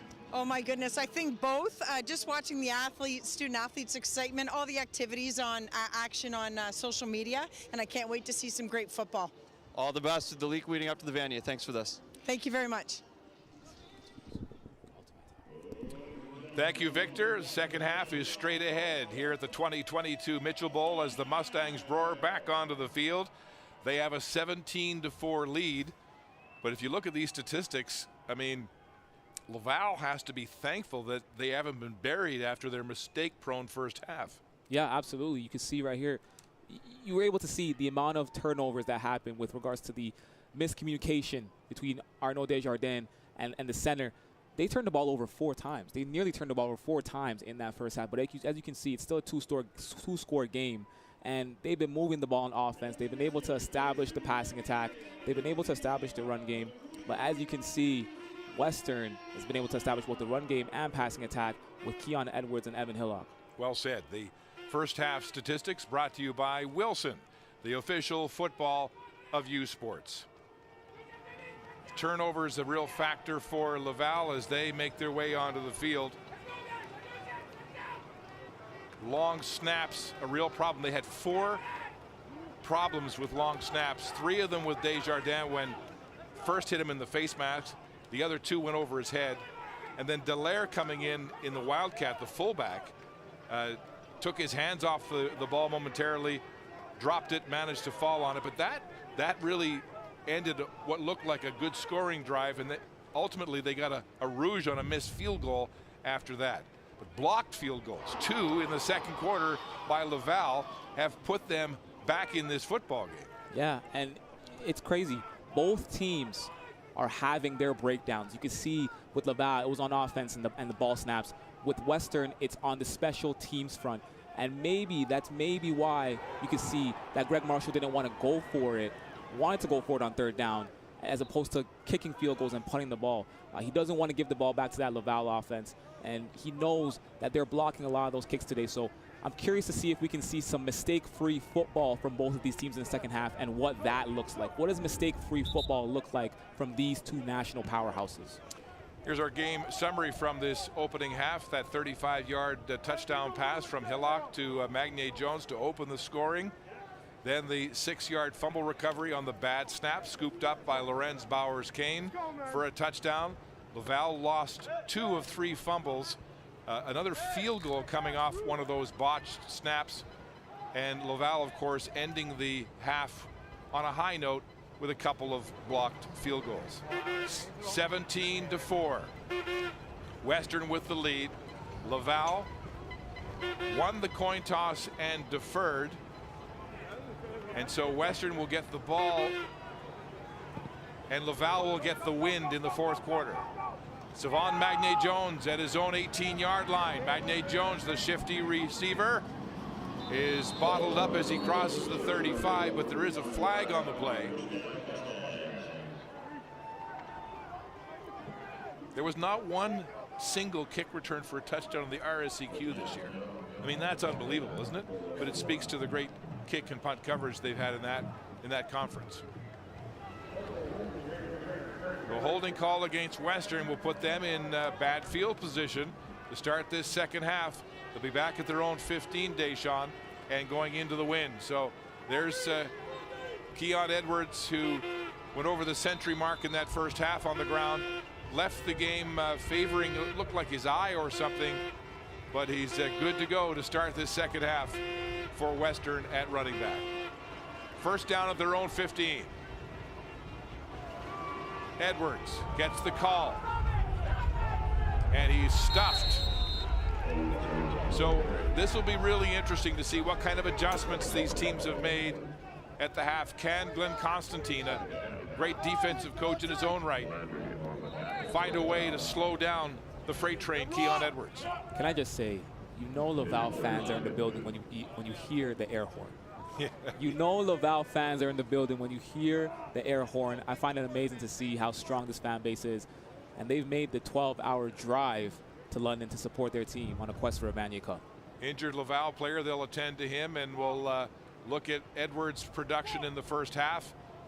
He rushed for more than 100 yards. I mean, he does make a lot of his own yards. He's got a great offensive line, but then he puts his head down, drops his shoulder, and battles for more. Yeah, he has an amazing offensive line, 3 OUA All-Stars on that offensive line, but you can see he's able to break a lot of tackles and make opportunity on his own. You saw in that play right there, he's able to break the tackle. Keon Edwards is that type of back. He has a great O-line, but when you have a great running back complemented with a great O-line who can break tackles, opportunity happens. And you see this season, again, has not rushed for less than 100 yards and continues that streak today with 108 so far in this game. So the 100-yard rushing streak unbroken, continuing here today in the Mitchell Bowl. 108 yards for Keon Edwards in that first half.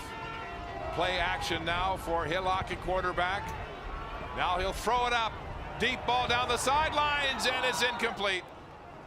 Nixon was open, but the ball falls short into the wind. And that is the second time you've seen Evan Hillock either overthrow or underthrow Justin Nixon, and the third time you've seen him throw an inaccurate pass on a wide open receiver in this game. It happened earlier in the game with Justin Nixon on the seam down the sideline. It happened in the second quarter with Savon Magnet-Jones in the end zone, and now we're seeing an underthrown pass to Justin Nixon, which could have been a huge play for this offense. 45 yards into the wind, but it died. And now Cregan to punt from his own 5. Good high punt, held up by the wind. Taken by Dansereau Leclerc at his own 46. And he's down at the 54. So good punt cover by the Mustangs. And Laval, though, with great field position on their first possession. And Dansereau Leclerc is down.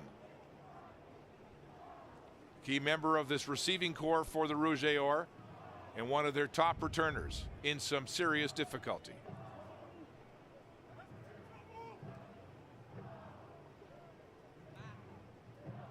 Oh, his leg got twisted. Connor Franzisi, the first-year linebacker out of Keswick, Ontario, looked like he got a hold of that leg and was a dog on a bone there.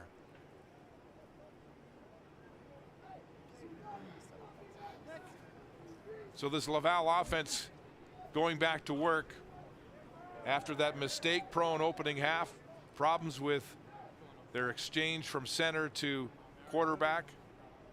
They moved Nicolas Thibodeau out and moved the left guard Nicolas Gay in to the center spot to try to stop the bleeding there. Dansereau Leclerc makes his way off the field. He's had a couple of catches so far in this football game. Great possession receiver, a man they like to go to on short yardage to keep the sticks moving. There you see 63, Gay at center to start the second half, and Thibodeau moving over to his spot at left guard. Magunda on the ground. Magunda, a little shift. And he's brought down by Riley McLeod, and a gain of 9 on that first down carry. Magunda has had an amazing game so far, considering the fact that, again, Laval was not a running team this year. They were not known for their run. They were known for their pass. But to see how Magunda has been able to help establish that run and keep this offense alive as they've been able to struggle with the pass has been simply amazing. Second and about a yard as David Dallaire and Yuri Gauthier come into the game, adding some bigger bodies. Magunda stays at running back. 2nd and 1. It's Magunda getting the call. Look at that, full foot speed ahead, and you'll have the first down and a gain of 7. So Magunda has really been slicing through this Western defense. And you saw Dallaire was able to deliver a huge block to Bruce Moss. Magunda has been the one model of consistency for Laval today. They've had a lot of mental errors, but Magunda has been that one piece of consistency, so not surprised to see him leading the charge in the second half. Magunda coming back to Laval after 1 year of junior college in California. He's been a feature back in this game. Here comes pressure. Desjardins looking how cool he is. Now he's going to run. How did he escape the sack? Desjardins with all kinds of poise and defenders all around him, and somehow he pulls a Houdini and escapes, and now Murphy is back down on the turf. He was injured in the first half, and Brendan Murphy, their will linebacker, hurt for Western. The pocket broke down. The pocket broke down. You saw they brought the blitz, and Ardon Desjardins was able to squeeze out there. You saw the receivers were fully covered. He could not go through his reads. He's just picking up yards at this point, trying to keep the play alive. Positive yardage. Valente Jr. takes him down on that play. So Murphy still down on the turf as the Western athletic staff attends to him. Terrific season with 3.5 sacks this year, second in that defense for Western. Some concerned looks with Kevin McNeil, one of their linebacker coaches, watching as again Murphy limps off gingerly. You get back to the poise of Desjardins. He's a 4.0 law student. He's in his 3rd year, and there was a running joke between him and Glenn Constantine last year when Glenn said, "Can you at least play 1 year before you graduate?" I mean, this kid is so smart. But what he's decided to do, he's going to finish his degree next year. Instead of articling, he's going to take his master's so he can at least play 5 seasons of football. 2nd and 5, Mattel one-hands it. It's a catch at the 30. Kevin Mattel with a brilliant one-hander that ignites his quarterback. And Jackson Finley was all over Kevin Martel. Desjardins stares down Martel the entire time, and Martel goes up one hand, grabs it, 1 foot in bounds. That's a solid catch. And this offense is pretty amped. That's the spark that they need to carry themselves on this drive. First down. Magunda on the carry. Bruce Moss makes the tackle with some help from Max von Muhldorfer out of Calgary in his 2nd year. Von Muhldorfer coming back last week after breaking his leg earlier this season and missing 7 weeks. It's a gain of 4 by Muganda. Make it 2nd and 6. Western with 7 in the box. They'll pass. It's complete, and Frederic Antoine makes the catch at the 20 before losing his footing. So it'll be 3rd down and half a yard, and a decision here for Laval on their opening offensive series. And you see David Dallaire is ready to go into the game. You saw him go in before on 3rd down. I'm curious to see what he'll do on this 3rd down.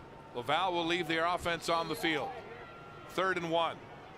Just outside the Western 20. There's Dallaire, the fullback, under center. Desjardins out at receiver. Dallaire has the first down in a gain of 3, maybe 4. So Laval's Swiss Army knife gets it done. Holds on to the football, moves the sticks into the red zone. And if he didn't trip up on that play, there's a possibility he could have taken that to the house. So that is a touchdown saving play on that tackle by David Dallaire. You know, that's a good point you make, Deschamps, because this season he was in on a 3rd and 1 and took it 45 to the house. So he's very dangerous, very versatile. Laval in the Western red zone. First down. Here comes the blitz. Desjardins is caught. Murphy back in the game, makes the sack as whistles blow. But how about Brendan Murphy? Twice he's limped off the field and twice he's come back to stick his nose into the fray. Pretty solid performance from him today. We've seen him go down 2 times. Despite that, continues to not only come back into the game, make impact plays. That was a solid sack by Brendan Murphy on a drive where Laval was kind of feeling confidence as they're rolling down the field, able to shed off that block and get straight to Desjardins to shut down that play. Alex Duff, unable to make the block. Second down and 11, more pressure, incomplete as Desjardins gets rid of the ball under pressure, and Murphy is down again for Western.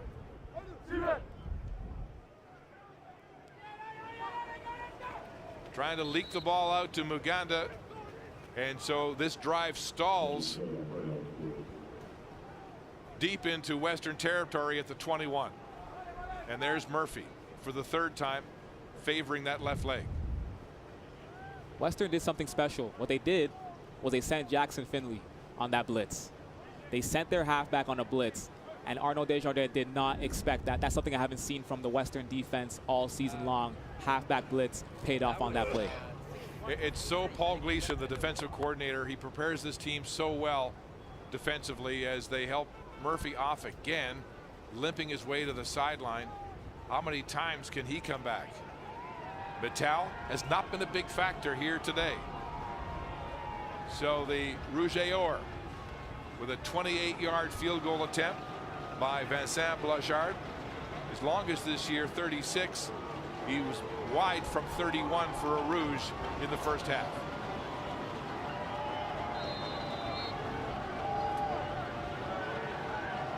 It's a fake. It's a pitch underneath. And it's a first down and more. Oh, very close to a first down. Amiot picks up the ball. Etienne Amiot to the 1. As Laval fools them all. What a look. What a look. You see David Dallaire comes out. Blanchard comes in at quarterback, pitches that ball off. And now the other is gone. Finds a hole, big stiff arm, breaks a tackle off Jackson Finley, and he almost scored. Keeps this drive alive. The Rouge et Or they needed that play.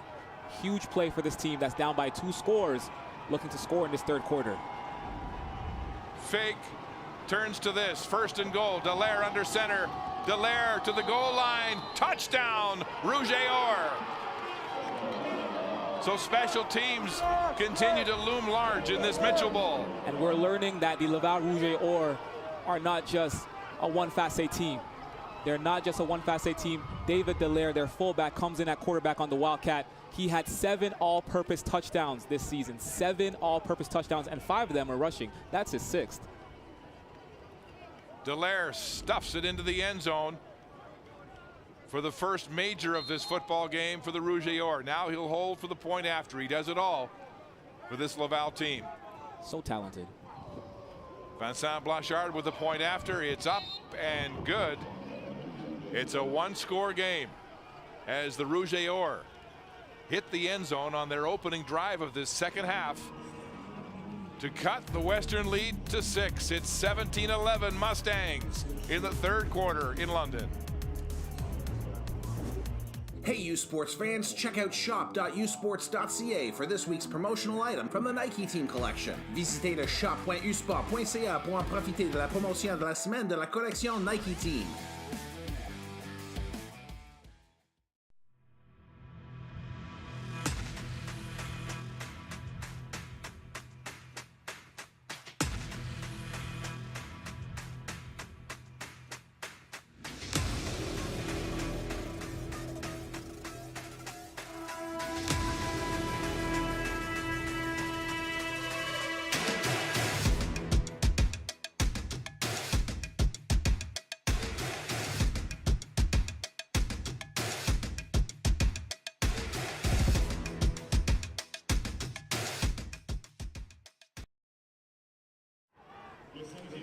There's Nathaniel Dumoulin-Duguay, the left tackle on the offensive line for the Rouge et Or, who had a prominent role 1 week ago in the Dunsmore Cup. This Laval team can score any which way. We just saw it in this football game. This was the last play of the game. Blanchard wide on a 47-yard attempt, and Montreal Carabin unable to get the ball out of the end zone, and it was Nathaniel Dumoulin-Duguay, number 61, who made the tackle just shy of the goal line for the Rouge, and the single point that proved the difference in a 25-24 Laval victory over Montreal. And that just goes to show they'll take points any way they can get them. Whatever way this team can get points on the board, they'll do it, and they'll do it to an elite standard. Keon Edwards and Keanu Yazbek back to return this kickoff from Vincent Blanchard. And it is Edwards stepping in front of Yazbek, and he'll have a short return of about 6 yards on the play. Taken down by Nathan Vivier, the rookie linebacker from Vanier College. So Edwards rushing for more than 100 yards in every football game this season. Will have to shoulder the load here in a game that's got a lot closer. 6 points. Can he shoulder the load for 4 quarters is the question. We've never seen it this season. We're about to see it today. First down at the Western 32. The handoff is to Keon Edwards. Edwards twisting and turning. The gain of 7 on the play. Finally met by Jacques.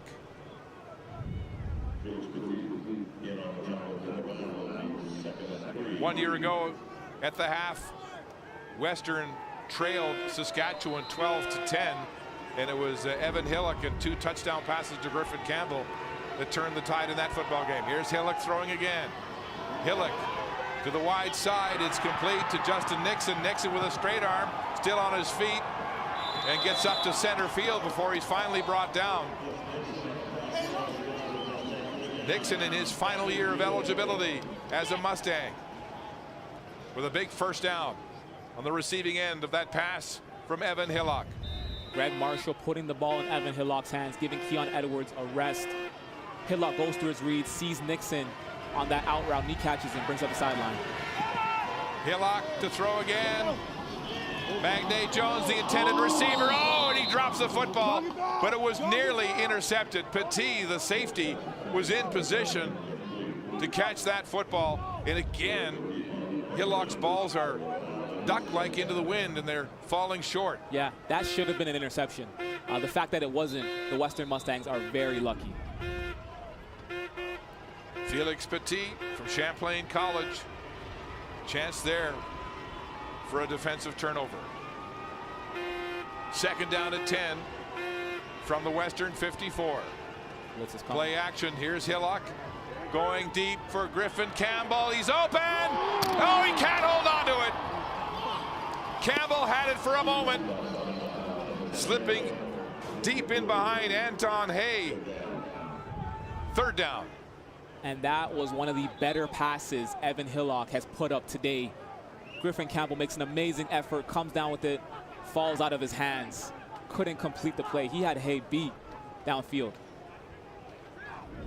Campbell missed the semifinals against Laurier with a groin injury.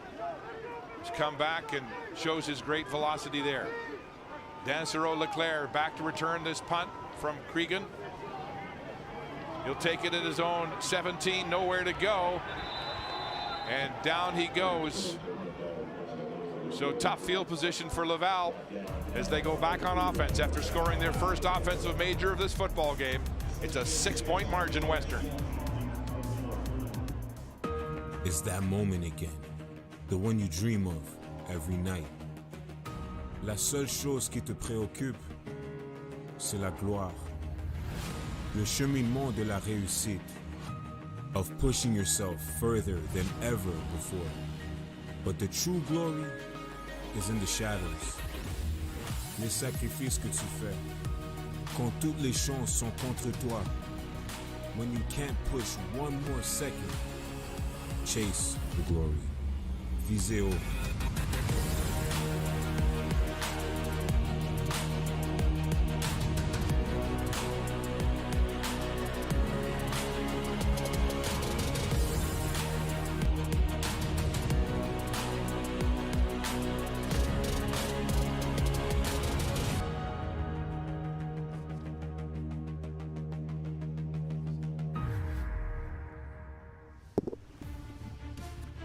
One of Canadian university sports' proudest traditions is returning to CBC. Don't miss our coverage of the 57th Vanier Cup from Western's Alumni Stadium. Kickoff at 1 Eastern next Saturday, right here on CBC. So the Mustangs are stopped on their drive.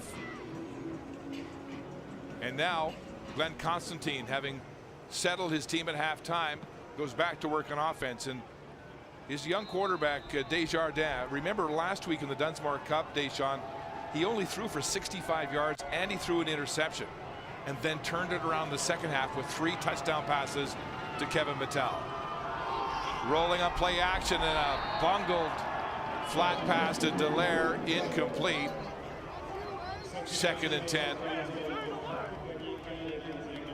And you talk about Desjardins last week in the Dunsmore Cup having that poor first half performance and being able to rebound in the second half.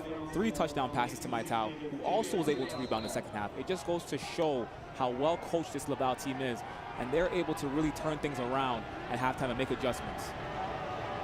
Western showing pressure on 2nd and 10. Arnaud Desjardins in the pocket, gets it away. It's complete to Frederic Antoine, and he grasps his right knee. Antoine suffered 2 torn ACL injuries during his 3-year career in the NCAA at Old Dominion, and looks like he's hurt again as he grabbed that knee, Deshaun. Yeah, and Antoine was a player that we pegged as someone to look out for today, as someone who could step up in replacement of Kevin Maital. And he's done his job today. He's had a couple of receptions, pretty gone wide open and beaten that coverage on several opportunities. It's unfortunate to see him go down on that play. Working on that right knee of Antoine. Glenn Constantine telling us this week that, you know, he had a quiet season, but he's just back to top form, and he said this is a kid we think can do some damage in the playoffs. So that's a good sign. Antoine, the 3-year NCAA veteran and already has a degree in arts from Old Dominion, continuing his studies at Laval and making his way to the bench. First down at the 38 for Laval. Desjardins out of the backfield, a crossing right to Kevin Mattel. Mattel still on his feet, lowers his shoulder, takes a couple of shots into the Western bench, flashes a smile, having words with Valenti Jr. They had a bit of a running chat yesterday when Mattel said that Western hadn't faced an offense as good as theirs. And Mattel gets free over the middle. Any opportunity you can have to throw to the RCQ MVP, you take it. And he's going to make them pay. Stiff arm, lowers his shoulder, gets out of bounds, ultimately gets the first down and moves the chains.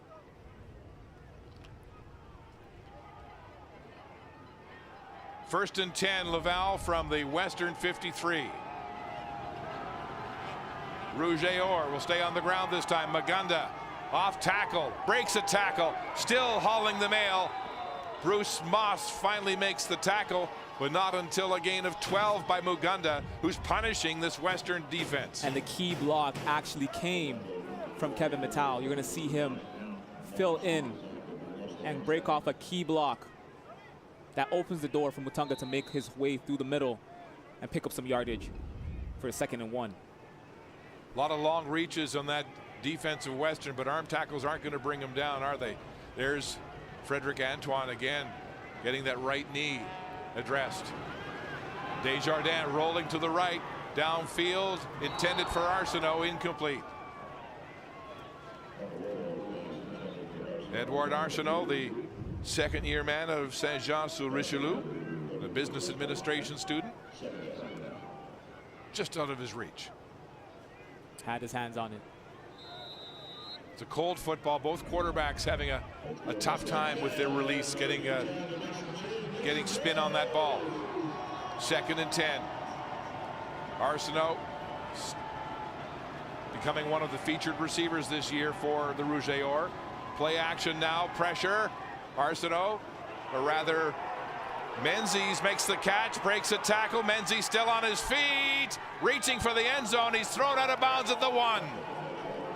Andrew Menzies with his first catch of the game. Andrew Menzies, they're running a zone. and he gets wide open on that comeback, squares up, makes a move, and he's gone. Squares up again on Daniel Valente. Daniel Valente has some trouble bringing him down, but the damage is already done. Brings Laval basically to the 1-yard line, and they're threatening to score. Menzies a backup receiver in this vaunted Laval passing attack. It's 3rd and goal from the 1. Dallaire back in at quarterback on shotgun. He stumbles, heads right, untouched, into the end zone for a touchdown. David Dallaire with his 2nd touchdown of this football game. And we're tied 17-all before the point after. And like we just talked about with the Rouge last week, seeing what's happening now, whichever way they can get points, they'll take it. Backup receiver catches a reception and brings it to the 1-yard line. Your fullback in the Wildcat brings it in for a touchdown. Whichever way Laval can get points on the board, they will take it. They will score at an elite level. And now they're just an extra point away from taking the lead in this ball game. So Antoine leaves the game with a knee injury, and Menzies steps up as a backup with a big play, leading to Dallaire's 1-yard plunge for a touchdown. That's Nathaniel Dumoulin-Duguay, the starting blindside tackle and RSEQ All-Star, who's down on the turf for Laval. But what a turnaround in this early going of the second half as Dumoulin-Duguay limps off the field. One of their best linemen. He's the man that made that game-winning tackle for the Rouge on the final play of last week's Dunsmore Cup against Montreal. And Mark, we've seen Laval's been able to stop the run in the second half. The point after for the lead, Blanchard is good. So for the first time in this football game, Greg Marshall's Mustangs are trailing. Glenn Constantine with 2 consecutive touchdown drives to start the second half, and he's up by 1.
A 1-point football game. Laval on top now for the first time. Muganda, the power back, has been a key feature of this Laval passing offense that is dependent on the ground game. And look at the comparison between Muganda and Edwards now. 3 yards separate them in their effort so far. As I said, Muganda has been playing up to Keon Edwards level par. If I told you today that Laval's offense would flow through Muganda, you probably wouldn't have believed me. But that is the case today. Muganda, who's been a star at every level on his way to U Sports competition. The back of the future here in the Laval Rouge AR lineup. Over 100 yards rushing so far in this football game. Winds beginning to pick up. Mustangs have trailed twice in 10 games for a total of 13 minutes and 37 seconds. Greg Marshall said, we're not a come-from-behind football team. We're not built that way. 1 point, it's not a big deal at this point. But his team, he said, is built to take the lead and then wear other teams down. Vincent Blanchard to kick off. The wind beginning to pick up. Magne Jones has it at his own 25. A stutter step across the 30. You'll have a return of 11 on the play. Miscues costly for Laval in the first half. High snaps leading to a touchdown and a field goal. Bowers Kane scooping up that loose ball for a touchdown. But Dallaire responding in his wildcat position with back-to-back ground touchdowns as the Rouge et Or take the lead. Now Evan Hillock handing off to Keon Edwards. Edwards bouncing outside. Edwards with a first down and more, but a flag is on the play as he's driven out of bounds at the Western bench. And Evan Hillock still handing the ball off to his OUA MVP, rightfully so. Keon Edwards hasn't shown any signs that he'll slow down today. So it's only fair to see Hillock have the offense flow through his MVP running back.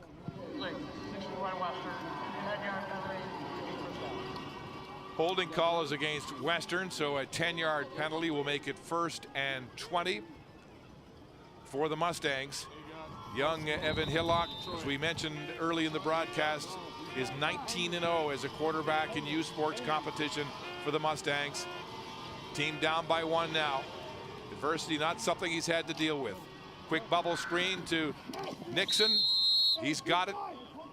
And it'll be about 10 yards on the play, so close to the original line of scrimmage. Hillock, remember, was down by 2, 12-10 at the half of the Vanier Cup 1 year ago against Saskatchewan, then threw back-to-back touchdown passes in the 3rd quarter to Griffin Campbell as the Mustangs went on to win, and he won the MVP award. Hillock, 2nd down and 3. Little screen to Edwards, and he'll be very close. 2nd and 10 it was. Be very close to a 1st down. Poirier makes the tackle, but it is a 1st down. And that just goes to show how versatile Keon Edwards is outside of the backfield. Yes, he can line up in the backfield, take a handoff, and bring it 10 yards. But he can also leak out on the screen, catch that pass, and bring it to a 1st down. Pass intended for Griffin Campbell, incomplete, as Arnaud Desjardins stays warm on the Laval sideline. As this game continues to go on and Laval continues to seek to stop the run, the ball is going to end up in Evan Hillock's hands more. Can he make accurate passes to move the chains? That's what this game is going to come down to. 2nd and 10 from the 47 as Desjardins stays warm. Play action pass now from Hillock. Lots of time moving his feet. Now he dumps it off to Edwards. Edwards taken down by Alec Poirier, and he'll be short of the 1st down. Alec Poirier is all over Keon Edwards. The story of this game as we continue to move on is going to be, can Evan Hillock move the ball to other receivers? Can Evan Hillock make those accurate passes and move away from his check down? Edwards pounding the turf. Couldn't break the tackle. Cregan to punt from his 42 with the wind. Bouncing out of bounds at the 27-yard line. So Arnaud Desjardins back at the controls of an offense that has scored consecutive touchdowns in the 2nd half. It's that moment again, the one you dream of every night. La seule chose qui te préoccupe, c'est la gloire. Le cheminement de la réussite, of pushing yourself further than ever before. But the true glory is in the shadows. Les sacrifices que tu fais, quand toutes les chances sont contre toi. When you can't push one more second, chase the glory. Visez haut.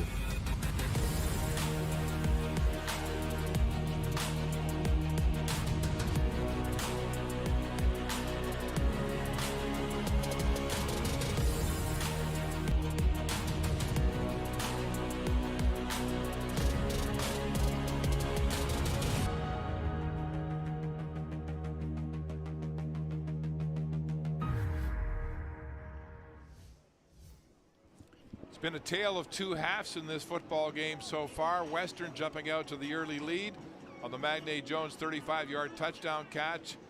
Then Bowers Kane recovering that fumbled snap for another touchdown. And then block punts to end the half by Laval.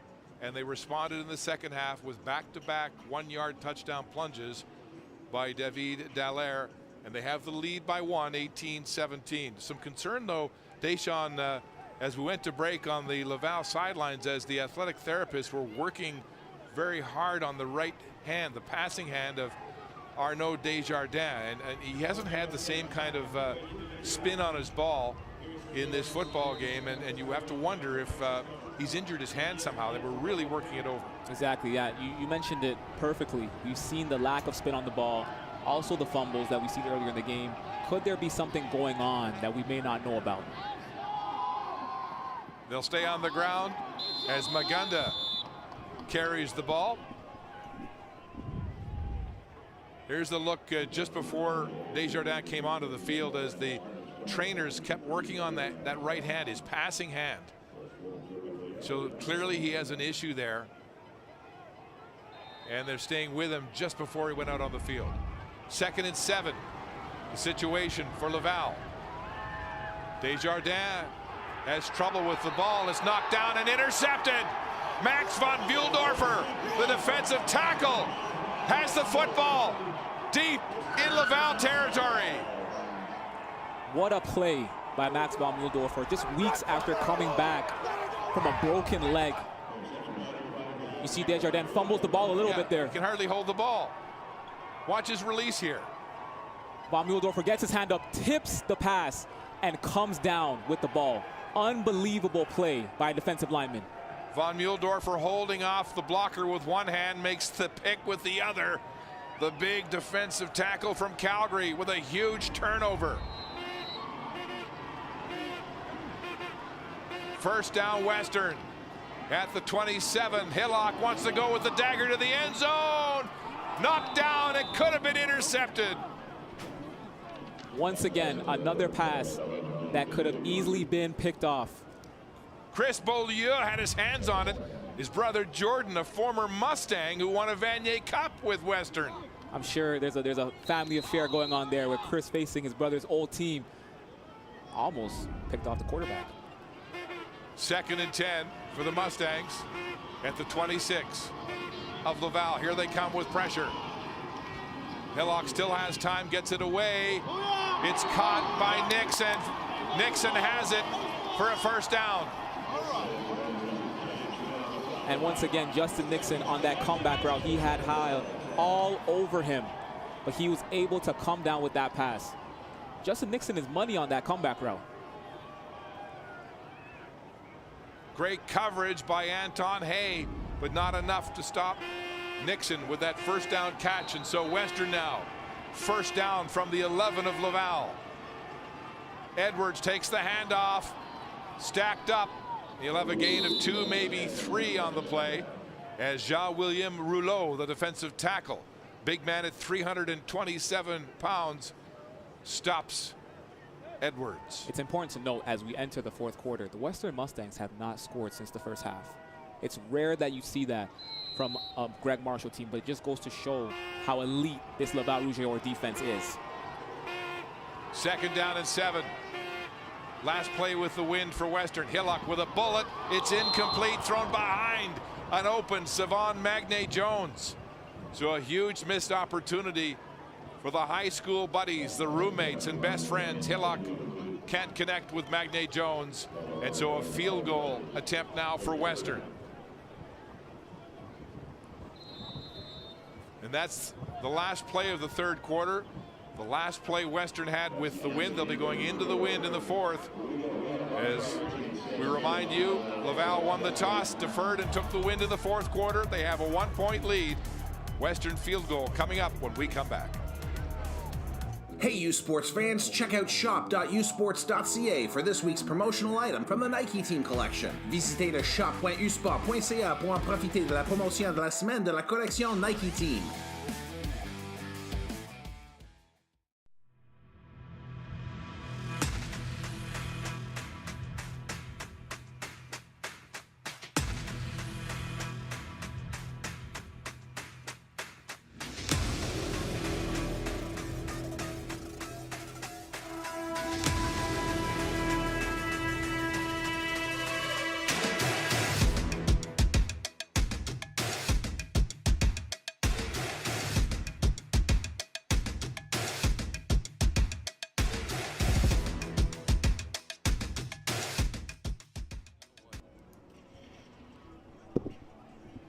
Western setting up for this go-ahead field goal attempt after that huge play by Max van Bühldorfer. Van Bühldorfer holding off the block, gets his hand up, knocks the pass down, picks it off with one hand and takes the turnover.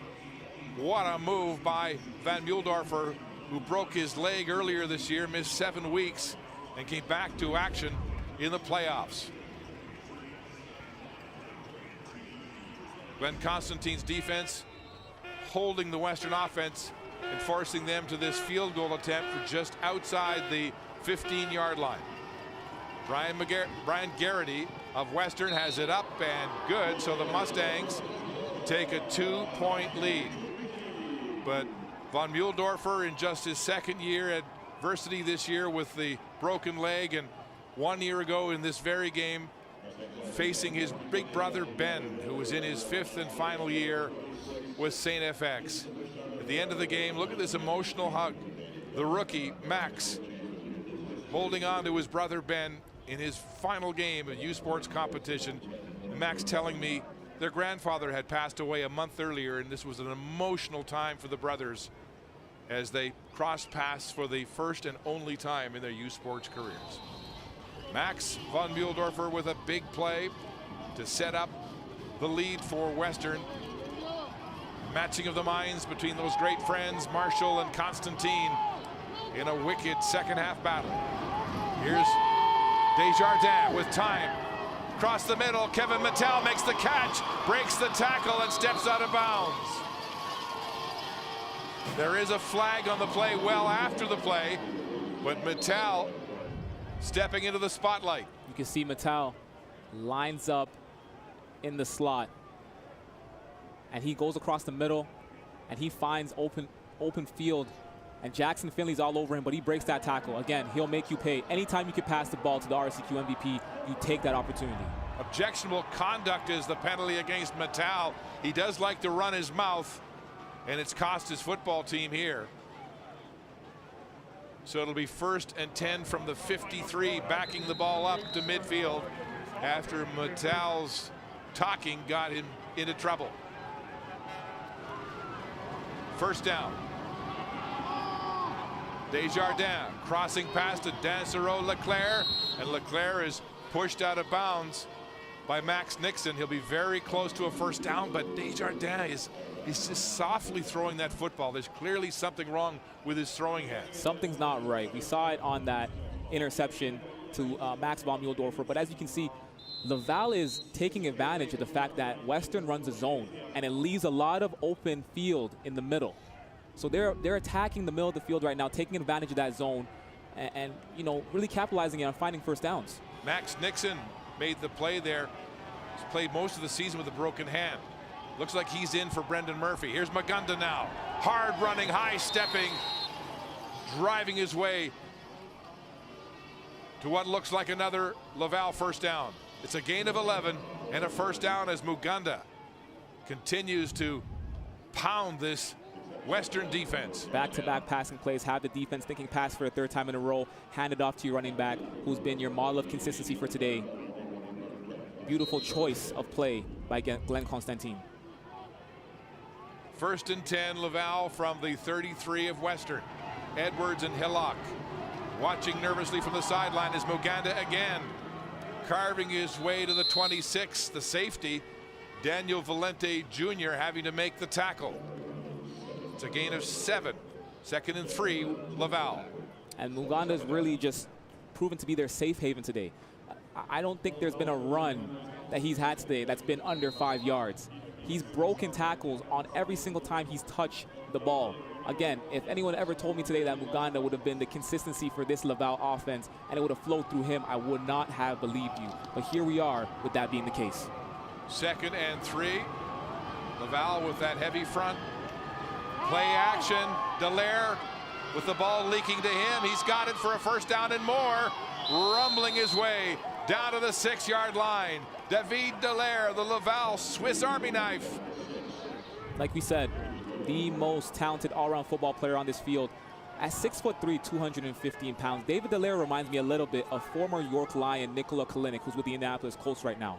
Great hands, big frame, speed, amazing route runner, and you saw it all right there on that play. First and goal, Laval from the Western 6-yard line. Play action, looking for Mattel. He's got it. He's hit immediately. It's Valente Jr. helping Mattel off. They had words yesterday after Mattel said, we've packed for 10 days. We're not going home. And that Valente and the Western defense hadn't faced an offense as good as Laval's. And Valente said, watch the stream tomorrow. We'll do our talking on the field. So it's a loss of 2 on the play. Second and goal from the 8-yard line. Rouge-Or trying to score for the 3rd consecutive drive. 4-man rush. Desjardins flushed. Now he'll throw it away. It's complete. Touchdown, Dassereau Leclerc. Oh, it's incomplete. No, they're not going to give him the catch. Let's see if it was complete. Just touching the turf. Bounces off the turf. And Arnaud Desjardins did a great job of keeping that play alive, rolling out the pocket as it broke down. He found Leclerc in the end zone, but just couldn't keep it off the turf. So field goal attempt for Vincent Blanchard from the 15-yard line. Edwards and Hillock side by side near the heater on this damp, cold November Saturday. The ball is up and good. So the Rouge-Or retake the lead, matching the Western field goal. 21-20 Laval here in the 4th quarter. 10:47 to play. 2 best teams in the land, arguably, in the game of the year. The winner going to the Vanier Cup. Our coverage continues when we come back.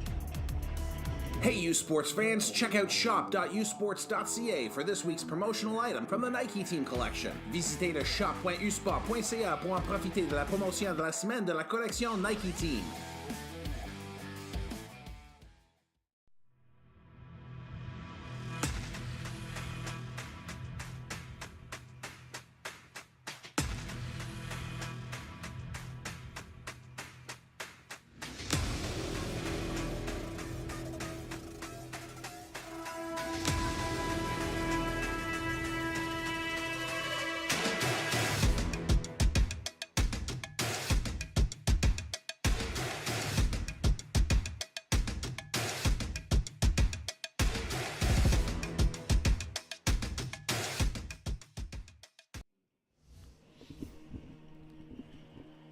Third quarter stats brought to you by Wilson, the official football of U Sports. Rouge-Or now with more yards on offense. Big running game, now dominating the Western running game. Who would have thought of that? And ahead of Western through the air as well. Turnovers, though, have been a factor. Look at that. A total of 5 in this football game. 2 block punts by Laval against Western and 3 fumbles by the Rouge-Or. And I think what's amazing to see is that Laval has still been able to establish their passing game despite not having Kevin Maital. Two fumbles and the interception, my mistake there, but 3 turnovers. Yeah. By Laval. Hillock, play action, into the wind. Magnay Jones is open and it's incomplete. And we saw Hillock into a 90K wind in the semifinal against Laurier throw his one and only interception this year. Didn't throw one in the regular season, but that was returned for a touchdown, and it was the wind that gave him trouble. And now he's got this 30K gusting wind in his face in the 4th quarter. His team down by 1. 2nd and 10. Flag on the play. Charles Allery Tardif crossing the line of scrimmage. And it is offside against the defense.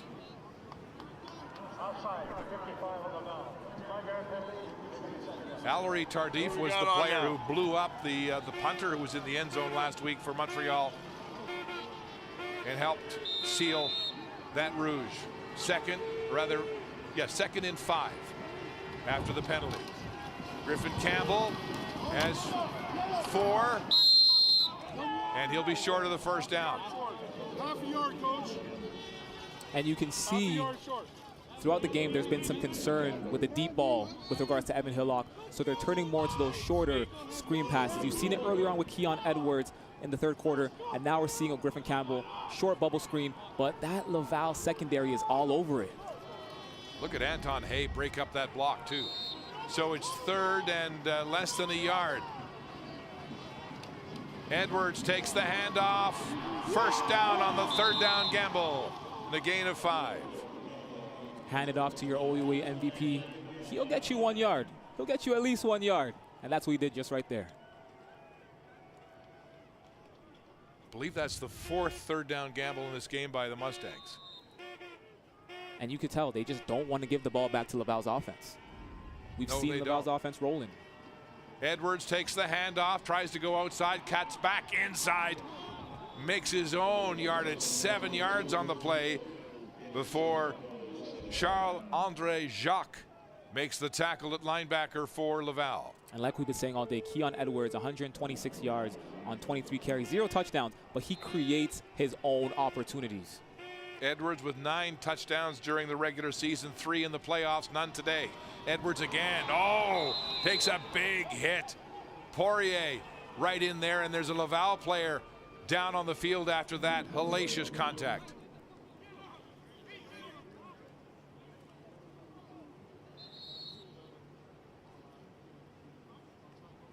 So Edwards, some tough sledding.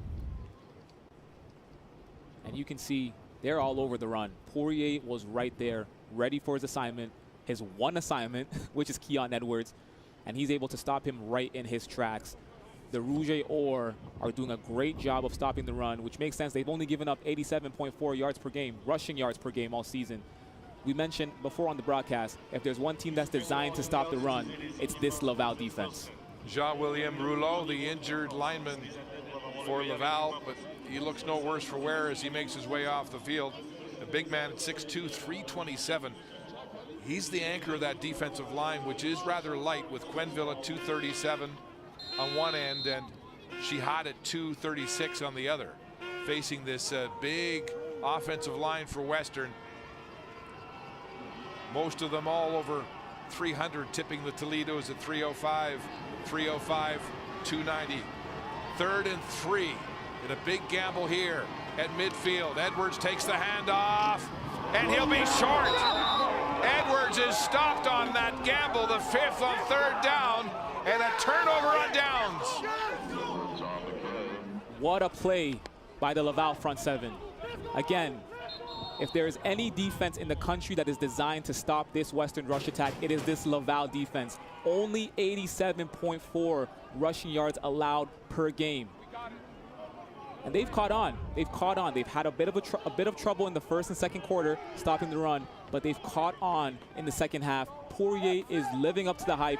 He is doing an amazing job, and he's having the game of his career to stop this Western rush attack. Still waiting for the official ruling here. They're going to measure. He needed 3, looked like he got 2, but now a good spot. It might be a yard short. Looking at it now as they move the ball to the sticks, Laval was certain. It is well short by a full yard, yes.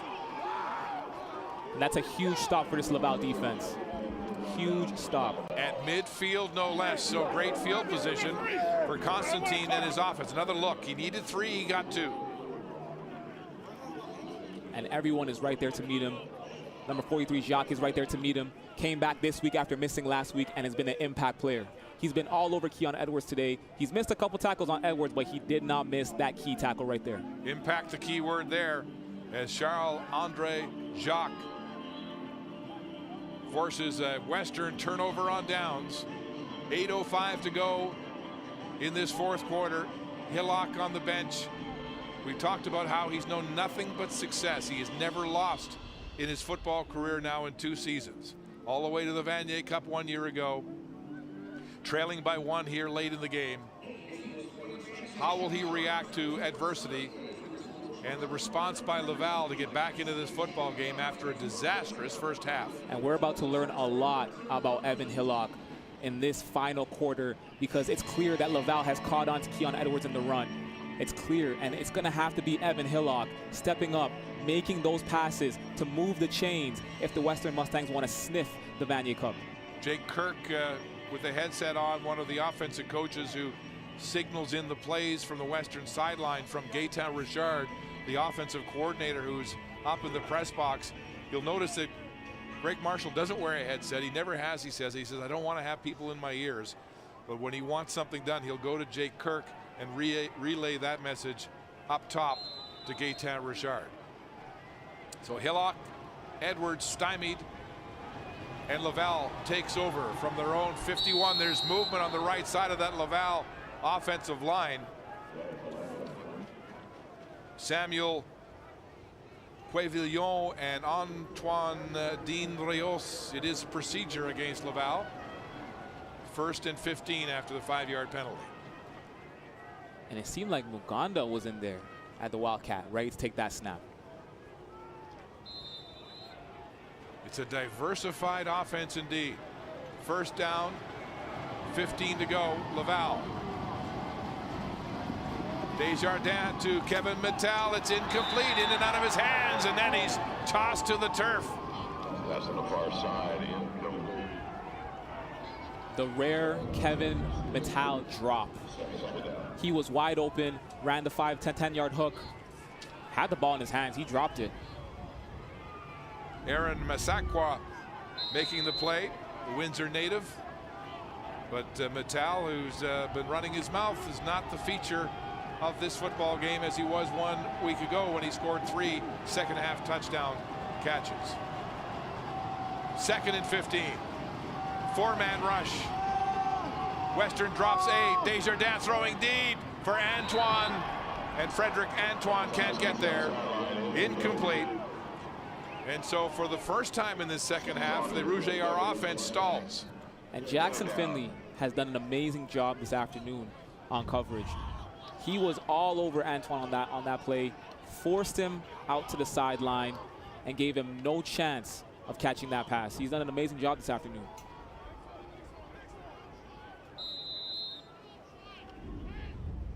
They've been trying to get matchups on Findlay all afternoon. Don't worry about it, we got this.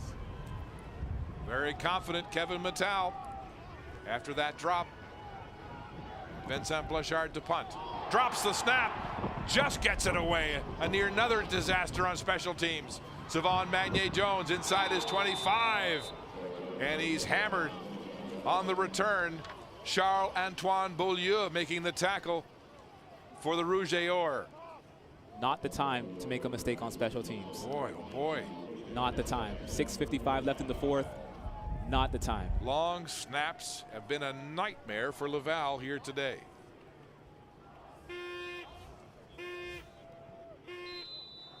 Reminder, one of Canadian University sports' proudest traditions is returning to the CBC. Next week, don't miss our coverage of the 57th Vanier Cup from Alumni Stadium here at Western. Kickoff at 1 o'clock Eastern. Next Saturday right here on CBC.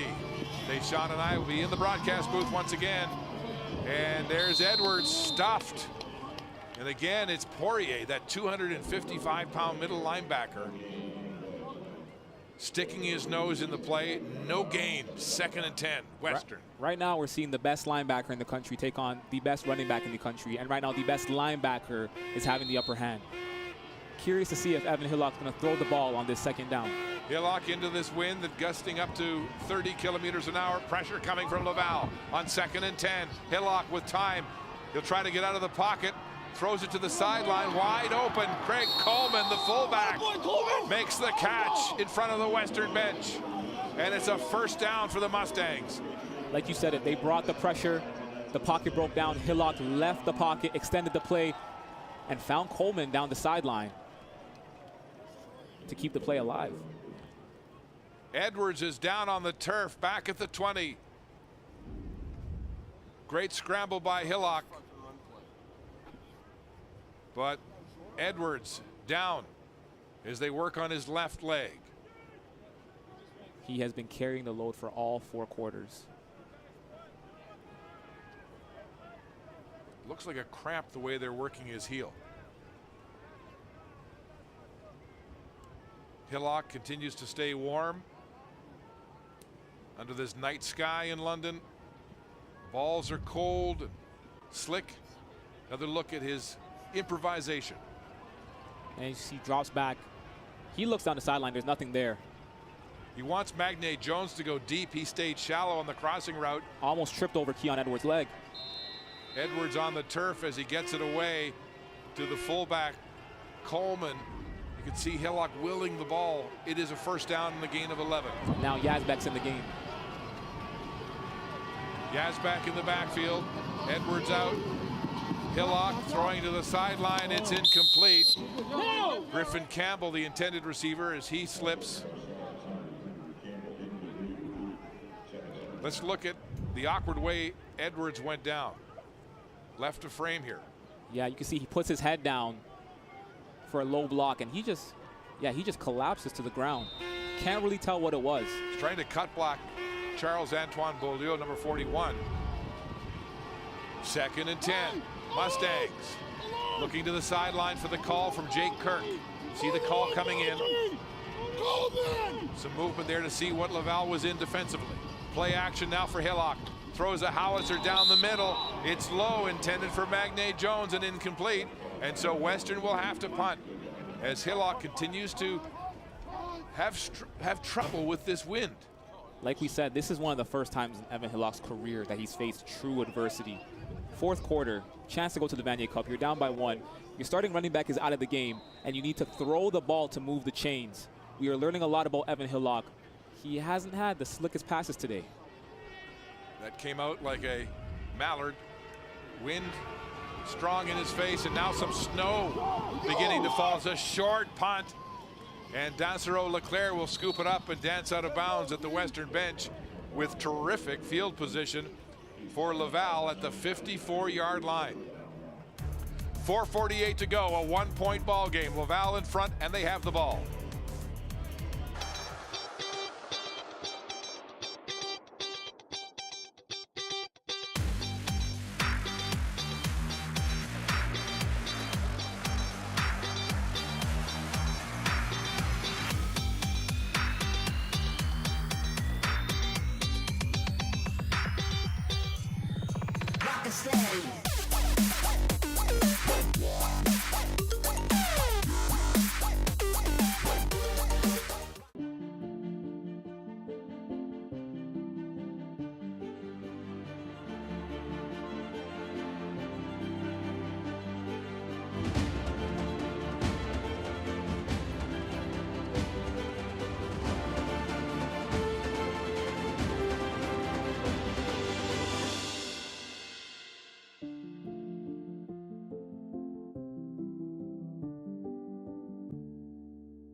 Evan Hillock on the Western sidelines with the tablet. These are his numbers.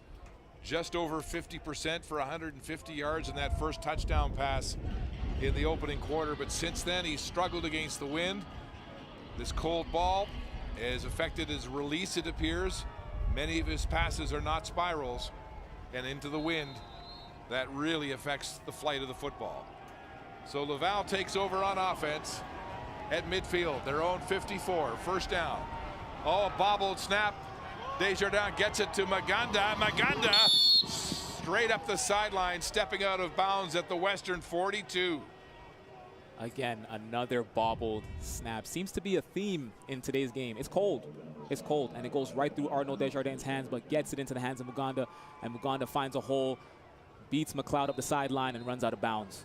Turns something out of nothing. It's hard to tell here, but their flurries now off and on, and they're sideways with this wind. At the back of the Rouge et Or, Arnaud Desjardins led the country with 73% completions, 20 touchdown passes. Hands off, Maganda slashing his way through the heart of that Western defense, and Finley finally drags him down with some help from Max Nixon, but Maganda is getting into the secondary. doing what he's been doing all day, breaks a few tackles. You saw Jackson Finley had a good grip on that ball, tried to rip it out, couldn't rip it out. Another first down from the 29 now of Western.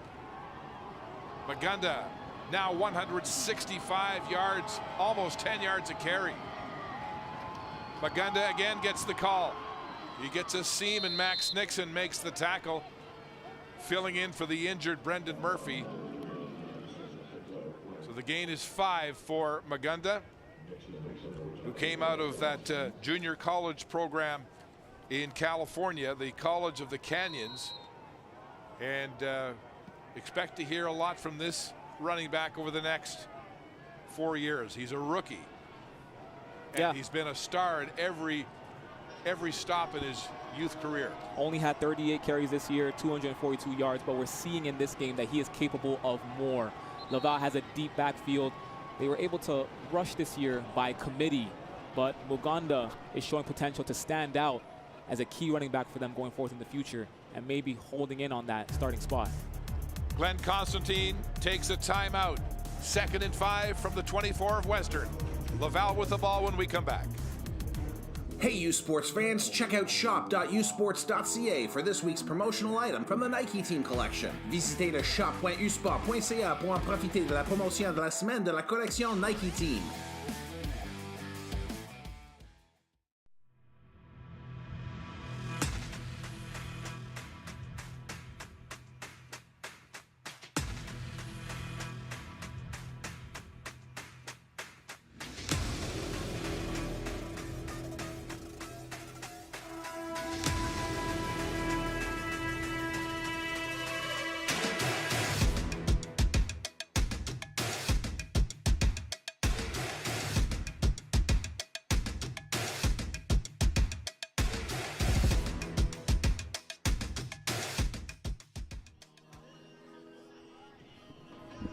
At the 3-minute warning here in the 4th quarter, it's a 1-point football game. Laval leading Western 21-20. Western jumped out to a big early lead on the touchdown catch by Magne Jones and the fumble recovery by Bowers Kane. Laval losing 2 of 3 first-half fumbles, or except game fumbles, and then Laval blocking a couple of Western field goals to end the half to limit the bleeding, and then coming on strong with a pair of Dallaire 3rd and 1, 3rd and goal touchdowns, and taking the lead on the Blanchard field goal.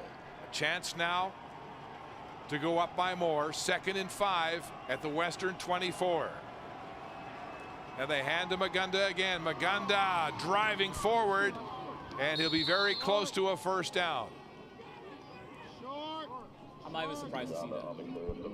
I'm not even surprised to see that. The vibe all day has been handed off to 23. He's going to give you at least 5 yards. Magunda has been the consistency in this offense today on a day where Kevin Mittal, the MVP of the RSCQ, has not had his best performance. Instead, it's been Mugunda stepping up and being the consistency for that offense, helping drive the chains. They're going to measure. It's very close as they move inside the Western red zone. You can see the wind blowing hard at the back of the Rouge et Or. This will be very close. It is a first down by the length of a football. Huge first down. Marshall with some concern etched on his face now with less than 3 minutes to go. Laval threatening. With 2 minutes 51 seconds left in the game, pivotal moments right here. This could potentially be, depending on how long this drive is, this could be the last time Laval touches the ball in this football game. So pivotal moments right here. Laval looking to come away with 7 points on this drive. 1st and 10, Laval at the Western 19-yard line. Magunda takes the handoff from Desjardins. Magunda driving upfield and finally tackled by the safety, Daniel Valente Jr. Again, this power back cutting through the defensive line and getting into the secondary. I said it before and I'll say it again. You know the vibes. Handed off to 23. He gonna give you at least 5. Kevin Magunda once again driving the ball, breaking tackles, and helping this team find the end zone, or at least get close to finding the end zone. Western defensive line with just one returning player from last year's Vanier Cup. That's number 97, Malcolm Hines, in the middle. He missed most of training camp. They had to talk him into coming back. First down, carry, Magunda slashing upfield, inside the 5 to the 4-yard line. Magunda continues to move the football towards the end zone and take time off the clock. And at this point, Magunda is playing what I like to call hero ball. They are handing the ball off to him. He is confident in himself and his ability to find the hole and gain at least 5 yards and keep this drive alive. Kevin Magunda right now is playing hero ball and keeping the Laval Rouge or alive in this football game and putting them in a great position to take the lead with now under 2 minutes remaining in the fourth quarter. First and goal from the 4. Desjardins hands off Magunda, a stutter step, and he is stuffed. Riley McLeod, the middle linebacker for Western, stops him in his tracks. It's the first time in this second half that he's faced that kind of opposition from the Western defense. And McLeod, the second-year man out of Hamilton and second-team OUA All-Star, with a big stop. No gain. Second and goal from the 4. 1:47 and counting left in regulation time. Laval has taken out an offensive lineman and added a receiver here. All kinds of movement. Arsenault moving to the wide side. Confusion and a timeout called by Laval. And that's their last timeout of the football game.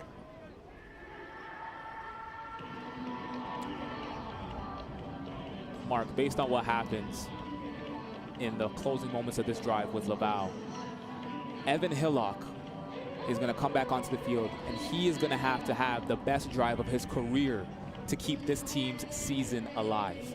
A field goal keeps it a 1-score game. If they score a touchdown, do they go for 2 and make it a 2-score game? Based on what I'm seeing from Hillock, based on what I'm seeing from Keon Edwards, trust your defense. Trust your defense. There is no need to go for 2 in this situation. Trust your defense. Right now, it feels like that front 7 has figured out the run. It feels like that secondary is all over Hillock and all over those receivers. That defense has only limited Western to 3 points in this second half. If I'm Glenn Constantine, I'm trusting my defense.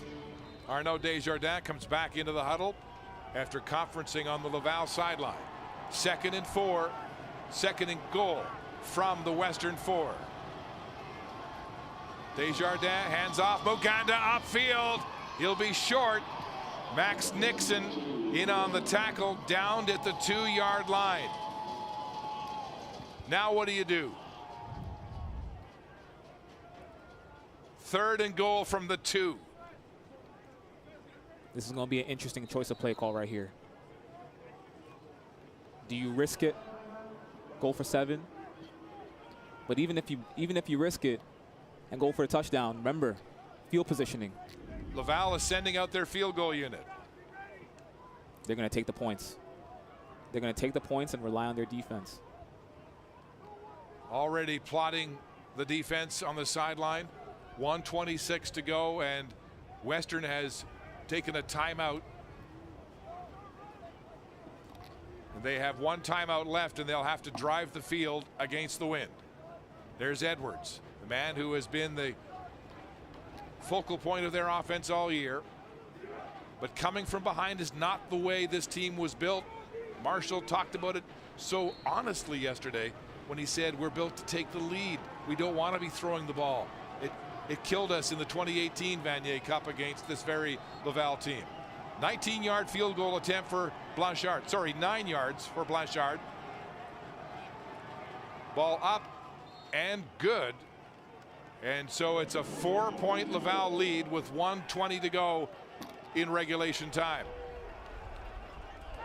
Laval Rouge et Or battling their way back into this football game after an error-prone first half. Arnaud Desjardins favoring his passing hand. His favorite receiver, Kevin Mittal, has not been a featured player in the offense today. They've had to do it with Dallaire and with Muganda, with Menzies and Arsenault, moving the ball around to the supporting actors.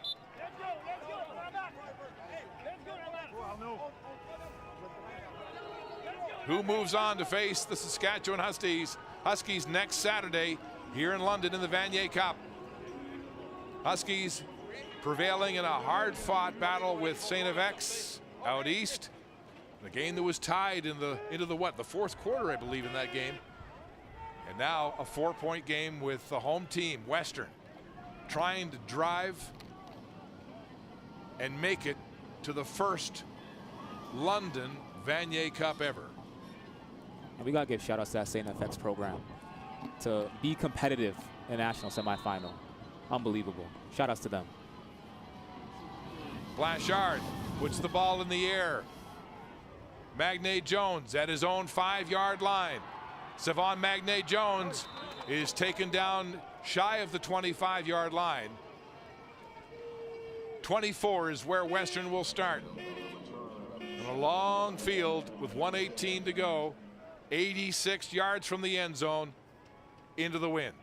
This is the biggest drive of the season, and this might be the biggest drive of Evan Hillock's career, Keon Edwards' career.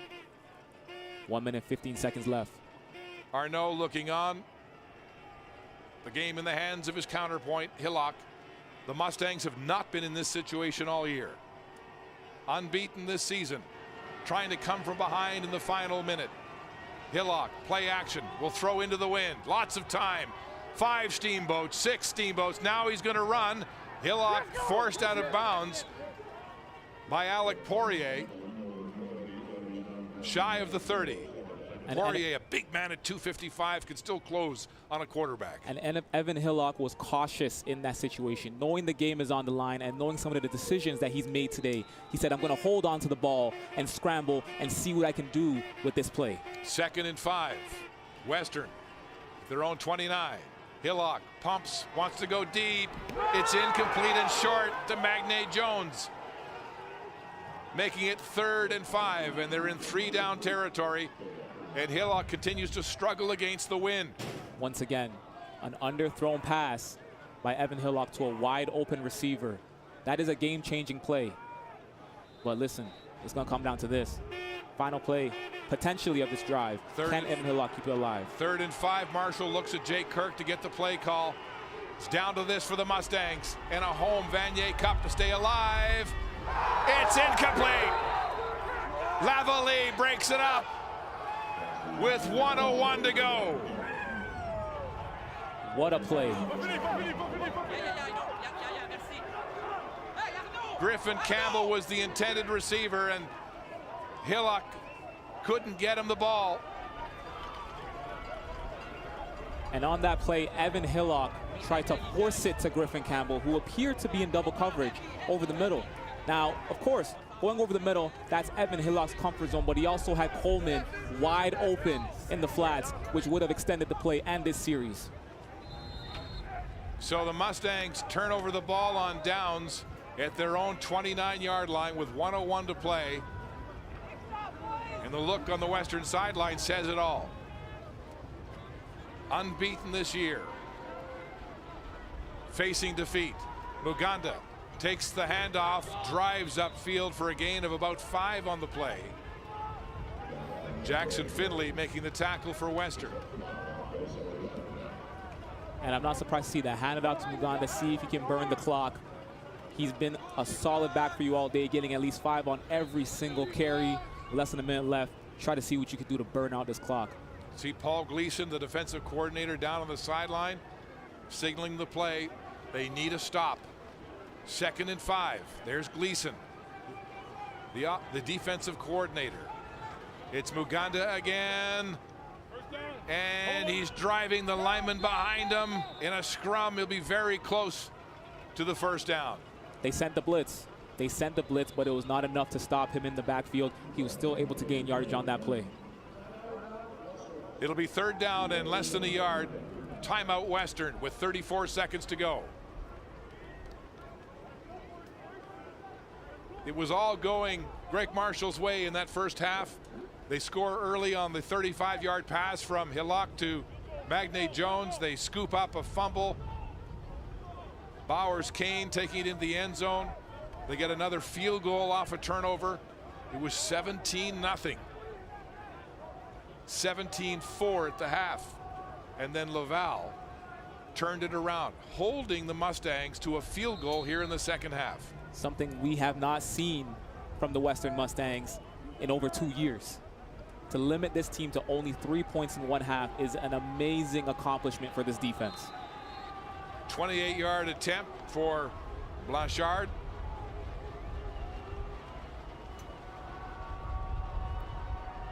.33 seconds on the clock.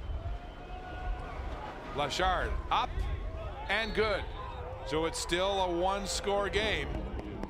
But now the Mustangs need a touchdown to tie. And Evan Hillock and that offense are going to get one final opportunity to keep this game alive, keep their season alive. Evan Hillock has never been in, Deshaun, Hillock's never been in this situation with this kind of pressure this late in the game, having to come from behind. I mean, he came from behind by 2 points at halftime in the Vanier last year. But now his season on the line. 30 seconds to play. And Hillock will have to drive his team into the wind. They need a touchdown to tie.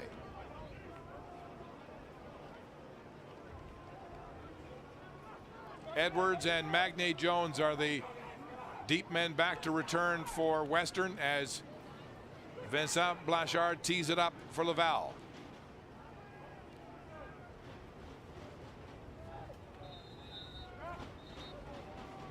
And the wind knocks the ball off the tee. So the Western season on the line.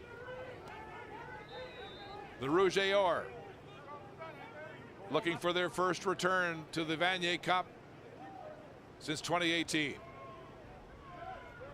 Blanchard sends the ball deep. Magne Jones at his 5-yard line. Savon Magne Jones is tackled at the 25 with 25 seconds to go. The ground game's not going to help now. They need to go to the air, and they have to do it against a stiff wind. This was Marshall's nightmare yesterday, not wanting to have to come from behind to abandon that big run game and go to the air. But that's the situation they find themselves in with 25 seconds to play, and Glenn Constantine's Laval Rouge et Or with a 7-point lead.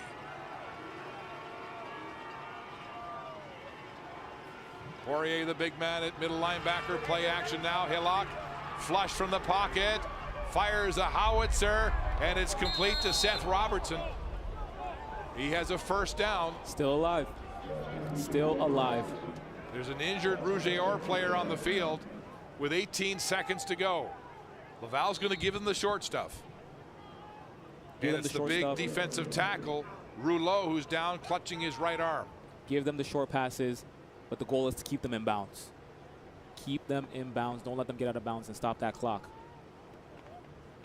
Hillock under the biggest pressure he's faced as a second-year quarterback, a young man who has never lost a football game at the helm of Greg Marshall's offense. Taking over in week 3 at halftime when they were down 7-0 to Laurier, leading them to victory, and he's been the man ever since. Jake Kirk, the play caller. Pressure all over the Western sideline as the Rouge et Or begin to sense victory in this second half comeback.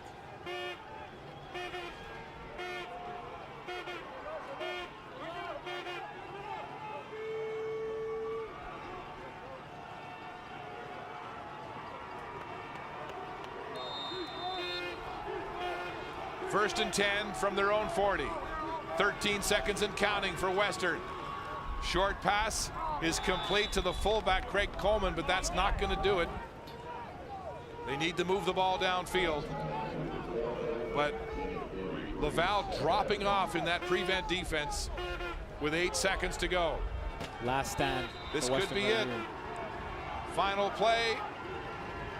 Hillock's got to go deep against the wind. Flush from the pocket again. Last play for Western. He's going to run with the football and go out of bounds with zeros on the clock. That's the ball game. Laval Rouge et Or come from behind on Western turf to upset the Mustangs 27-20. Evan Hillock loses for the first time in his football career. The Rouge et Or looked like they were gifting this game away in the first half with turnovers and botched snaps.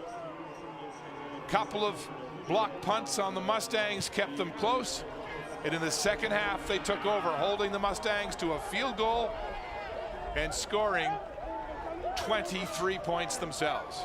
And the dream season for the Western Mustangs comes to an end.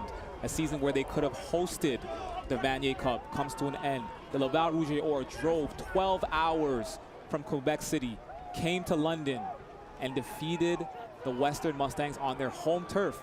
And Kevin Meitel said it last week, they packed for 10 days. They're going to be using those 10 days of packing for the Vanier Cup next week, and they're going to face the Saskatchewan Huskies. Yeah, the Mustangs thought he was being cocky, but the confidence proved true. And the Rouge et Or destroy this first home Vanier Cup for Western with a 27-20 win. First loss of the season for Greg Marshall and the Mustangs, and this one hurts. Greg Marshall and Glenn Constantine, as we talked off the top, best friends and bitter rivals. As Glenn told me yesterday, we had a quick chat on the phone early, then it was all business. Desjardins, the great completion percentage, finding his receivers, that great drive. Menzies, who would have thought Andrew Menzies would be the man to get them to the goal line, but he was the forgotten man, with Mittal not the feature on offense. And the handshakes are underway. It's a bitter pill to swallow for Hillock and the Mustangs. Glenn Constantine turning his team around at halftime.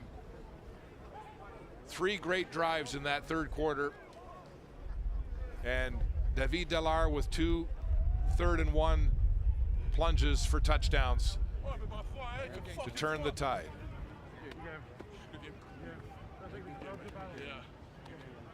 Two of the most impressive college football programs in the country, Deschamps. You said it, game of the year. Game of the year. Hillock is dazed. So here's the bracket. The Laval Rouge et Or move on to face the Saskatchewan Huskies next Saturday right here in London in the Vanier Cup. The 57th Vanier Cup.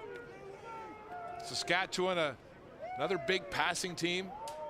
Nias, some big yards again this year in his 5th and final year at quarterback for Saskatchewan.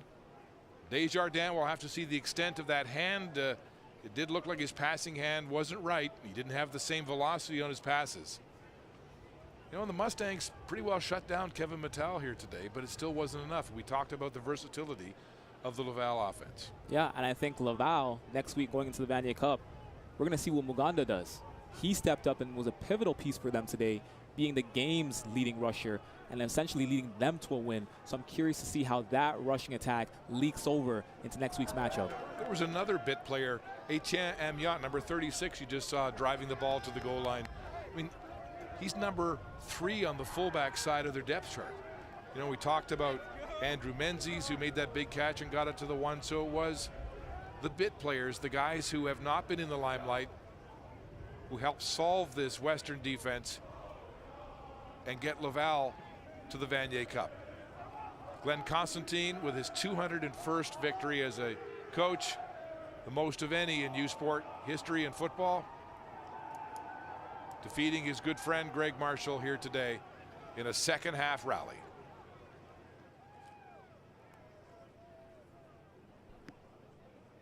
What do you think of the matchup next week?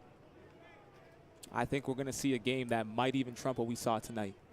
Because if you look at the Saskatchewan Huskies, and you see right there Constantine and Greg Marshall, two best friends. Many people see them as bitter rivals, two of the greatest of all time, linking up right there in midfield. The Saskatchewan Huskies, Mason Nias is the country's leading passer. The quarterback matchup that we'll see next week will be historic.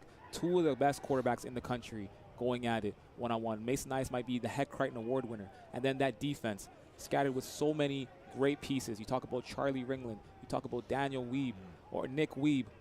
It's going to be a great matchup, and I'm curious to see, again, how the run game that Laval came with today leaks over into next week's matchup. So I think we might see a game that's set up to even be better than what we saw here tonight between Western and Laval. That would be something else, wouldn't it? You know, getting back to that embrace by the two head coaches, Constantine and Marshall, you could see the friendship. Even Marshall could crack a smile because there's so much respect for the two of them. You know, and Constantine said, you know, he wants to beat me as much as I want to beat him, and I expect a great game. Then I will visit with my friend after. All right, it's time for the trophy presentation to the players of the game.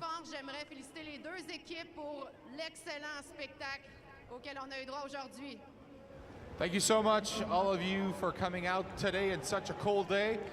In the name of U Sports, we'd like to congratulate both teams on a harsh played game. Et maintenant, Julie Dionne est avec nous pour la remise de la nomination du joueur du match. Il a connu un excellent match, 17 plaqués. Alec Poirier. Alec Poirier. Julie Dionne, Director of Sports of Laval University, is here on stage with us to welcome the player of the game. 17 tackles today, Alec Poirier. Oh yes. Prends des photos. Just picture. D'accord. Donc le joueur défensif du match. Alec, quel match en 2 temps. Dis-moi, qu'est-ce qui s'est passé dans la chambre à la mi-temps pour revenir aussi fort en deuxième? Je te dirais qu'on savait qu'on pouvait gagner. Puis je trouve qu'on avait plus d'intensité qu'eux. C'est que là, on a capitalisé sur qu'est-ce qu'on faisait. Fait que ça a donné le score. So I asked him what happened in the locker room at the halftime, and he just told me we knew we could beat them. So we regrouped and we did what we had to do. I think Matthew will have a question. Alec, dans un match comme ça, on se sent comment pendant les 3 heures que dure le match? Ça passe vite. Ça passe très vite. À part les 3 dernières minutes. J'ai rien qu'une chose à dire. On s'en va au show. On s'en va au fucking show! Yeah! So apparently, it seemed like it didn't last forever during this game, and except for the last 3 minutes, which seemed to be a lot longer for you. The rest I'm not going to translate. I guess you guys got it.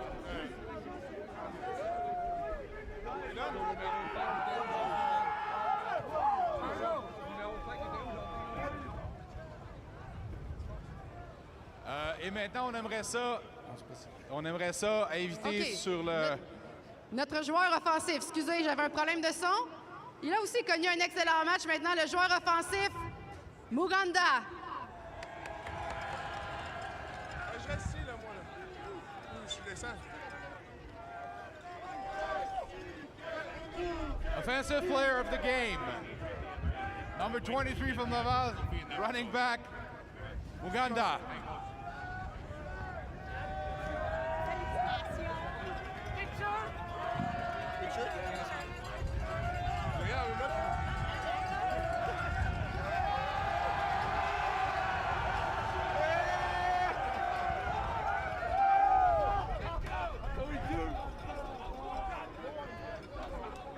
Dis-moi, comment s'est passé le match pour toi? L'un de tes meilleurs matchs de la saison face à l'une des puissances au sol.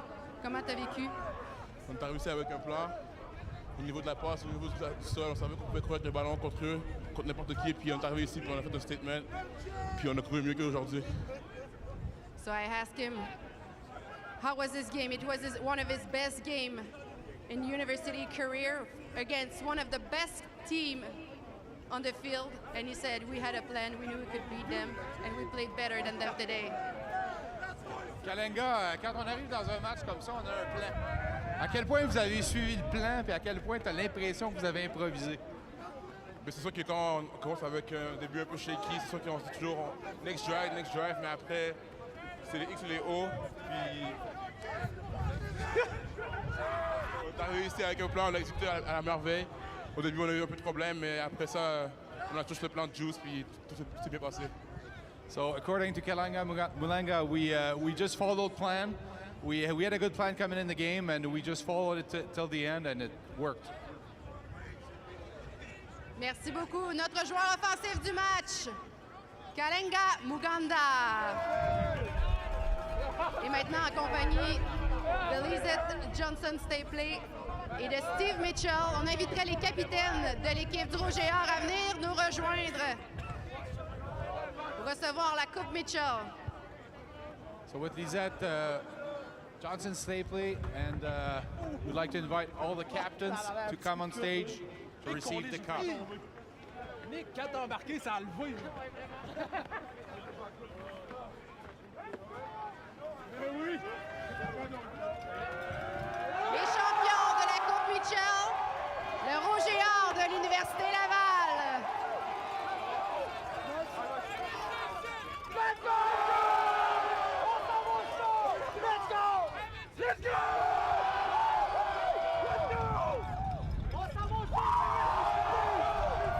Merci tout le monde. On vous laisse célébrer. De retour à Denis et Charles-Antoine pour le mot de la fin.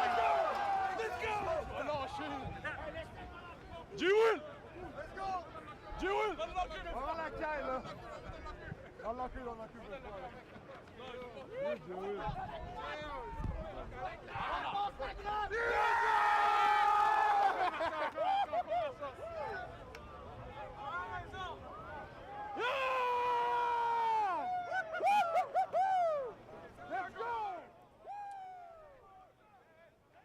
The victorious Rouge et Or hoist the Mitchell Cup in Western Territory in a second half comeback here tonight. Players of the game defensively, Alec Poirier with 17 tackles, taking on Keon Edwards toe-to-toe, and Kalenga Muganda, really the player of the game offensively with his running in that second half, and with Desjardins' hand looking like it was injured. He led them in a tremendous second half rally with 23 points while holding Western to just 3. So the Rouge et Or move on to the Vanier Cup 1 week from today right here in London to face the Saskatchewan Huskies. For Deshaun Stevens and Victor Finley, our producer Mike Brannigan and director Jim Marshall, I'm Mark Lee saying thanks for watching, and we'll see you next week at the Vanier Cup.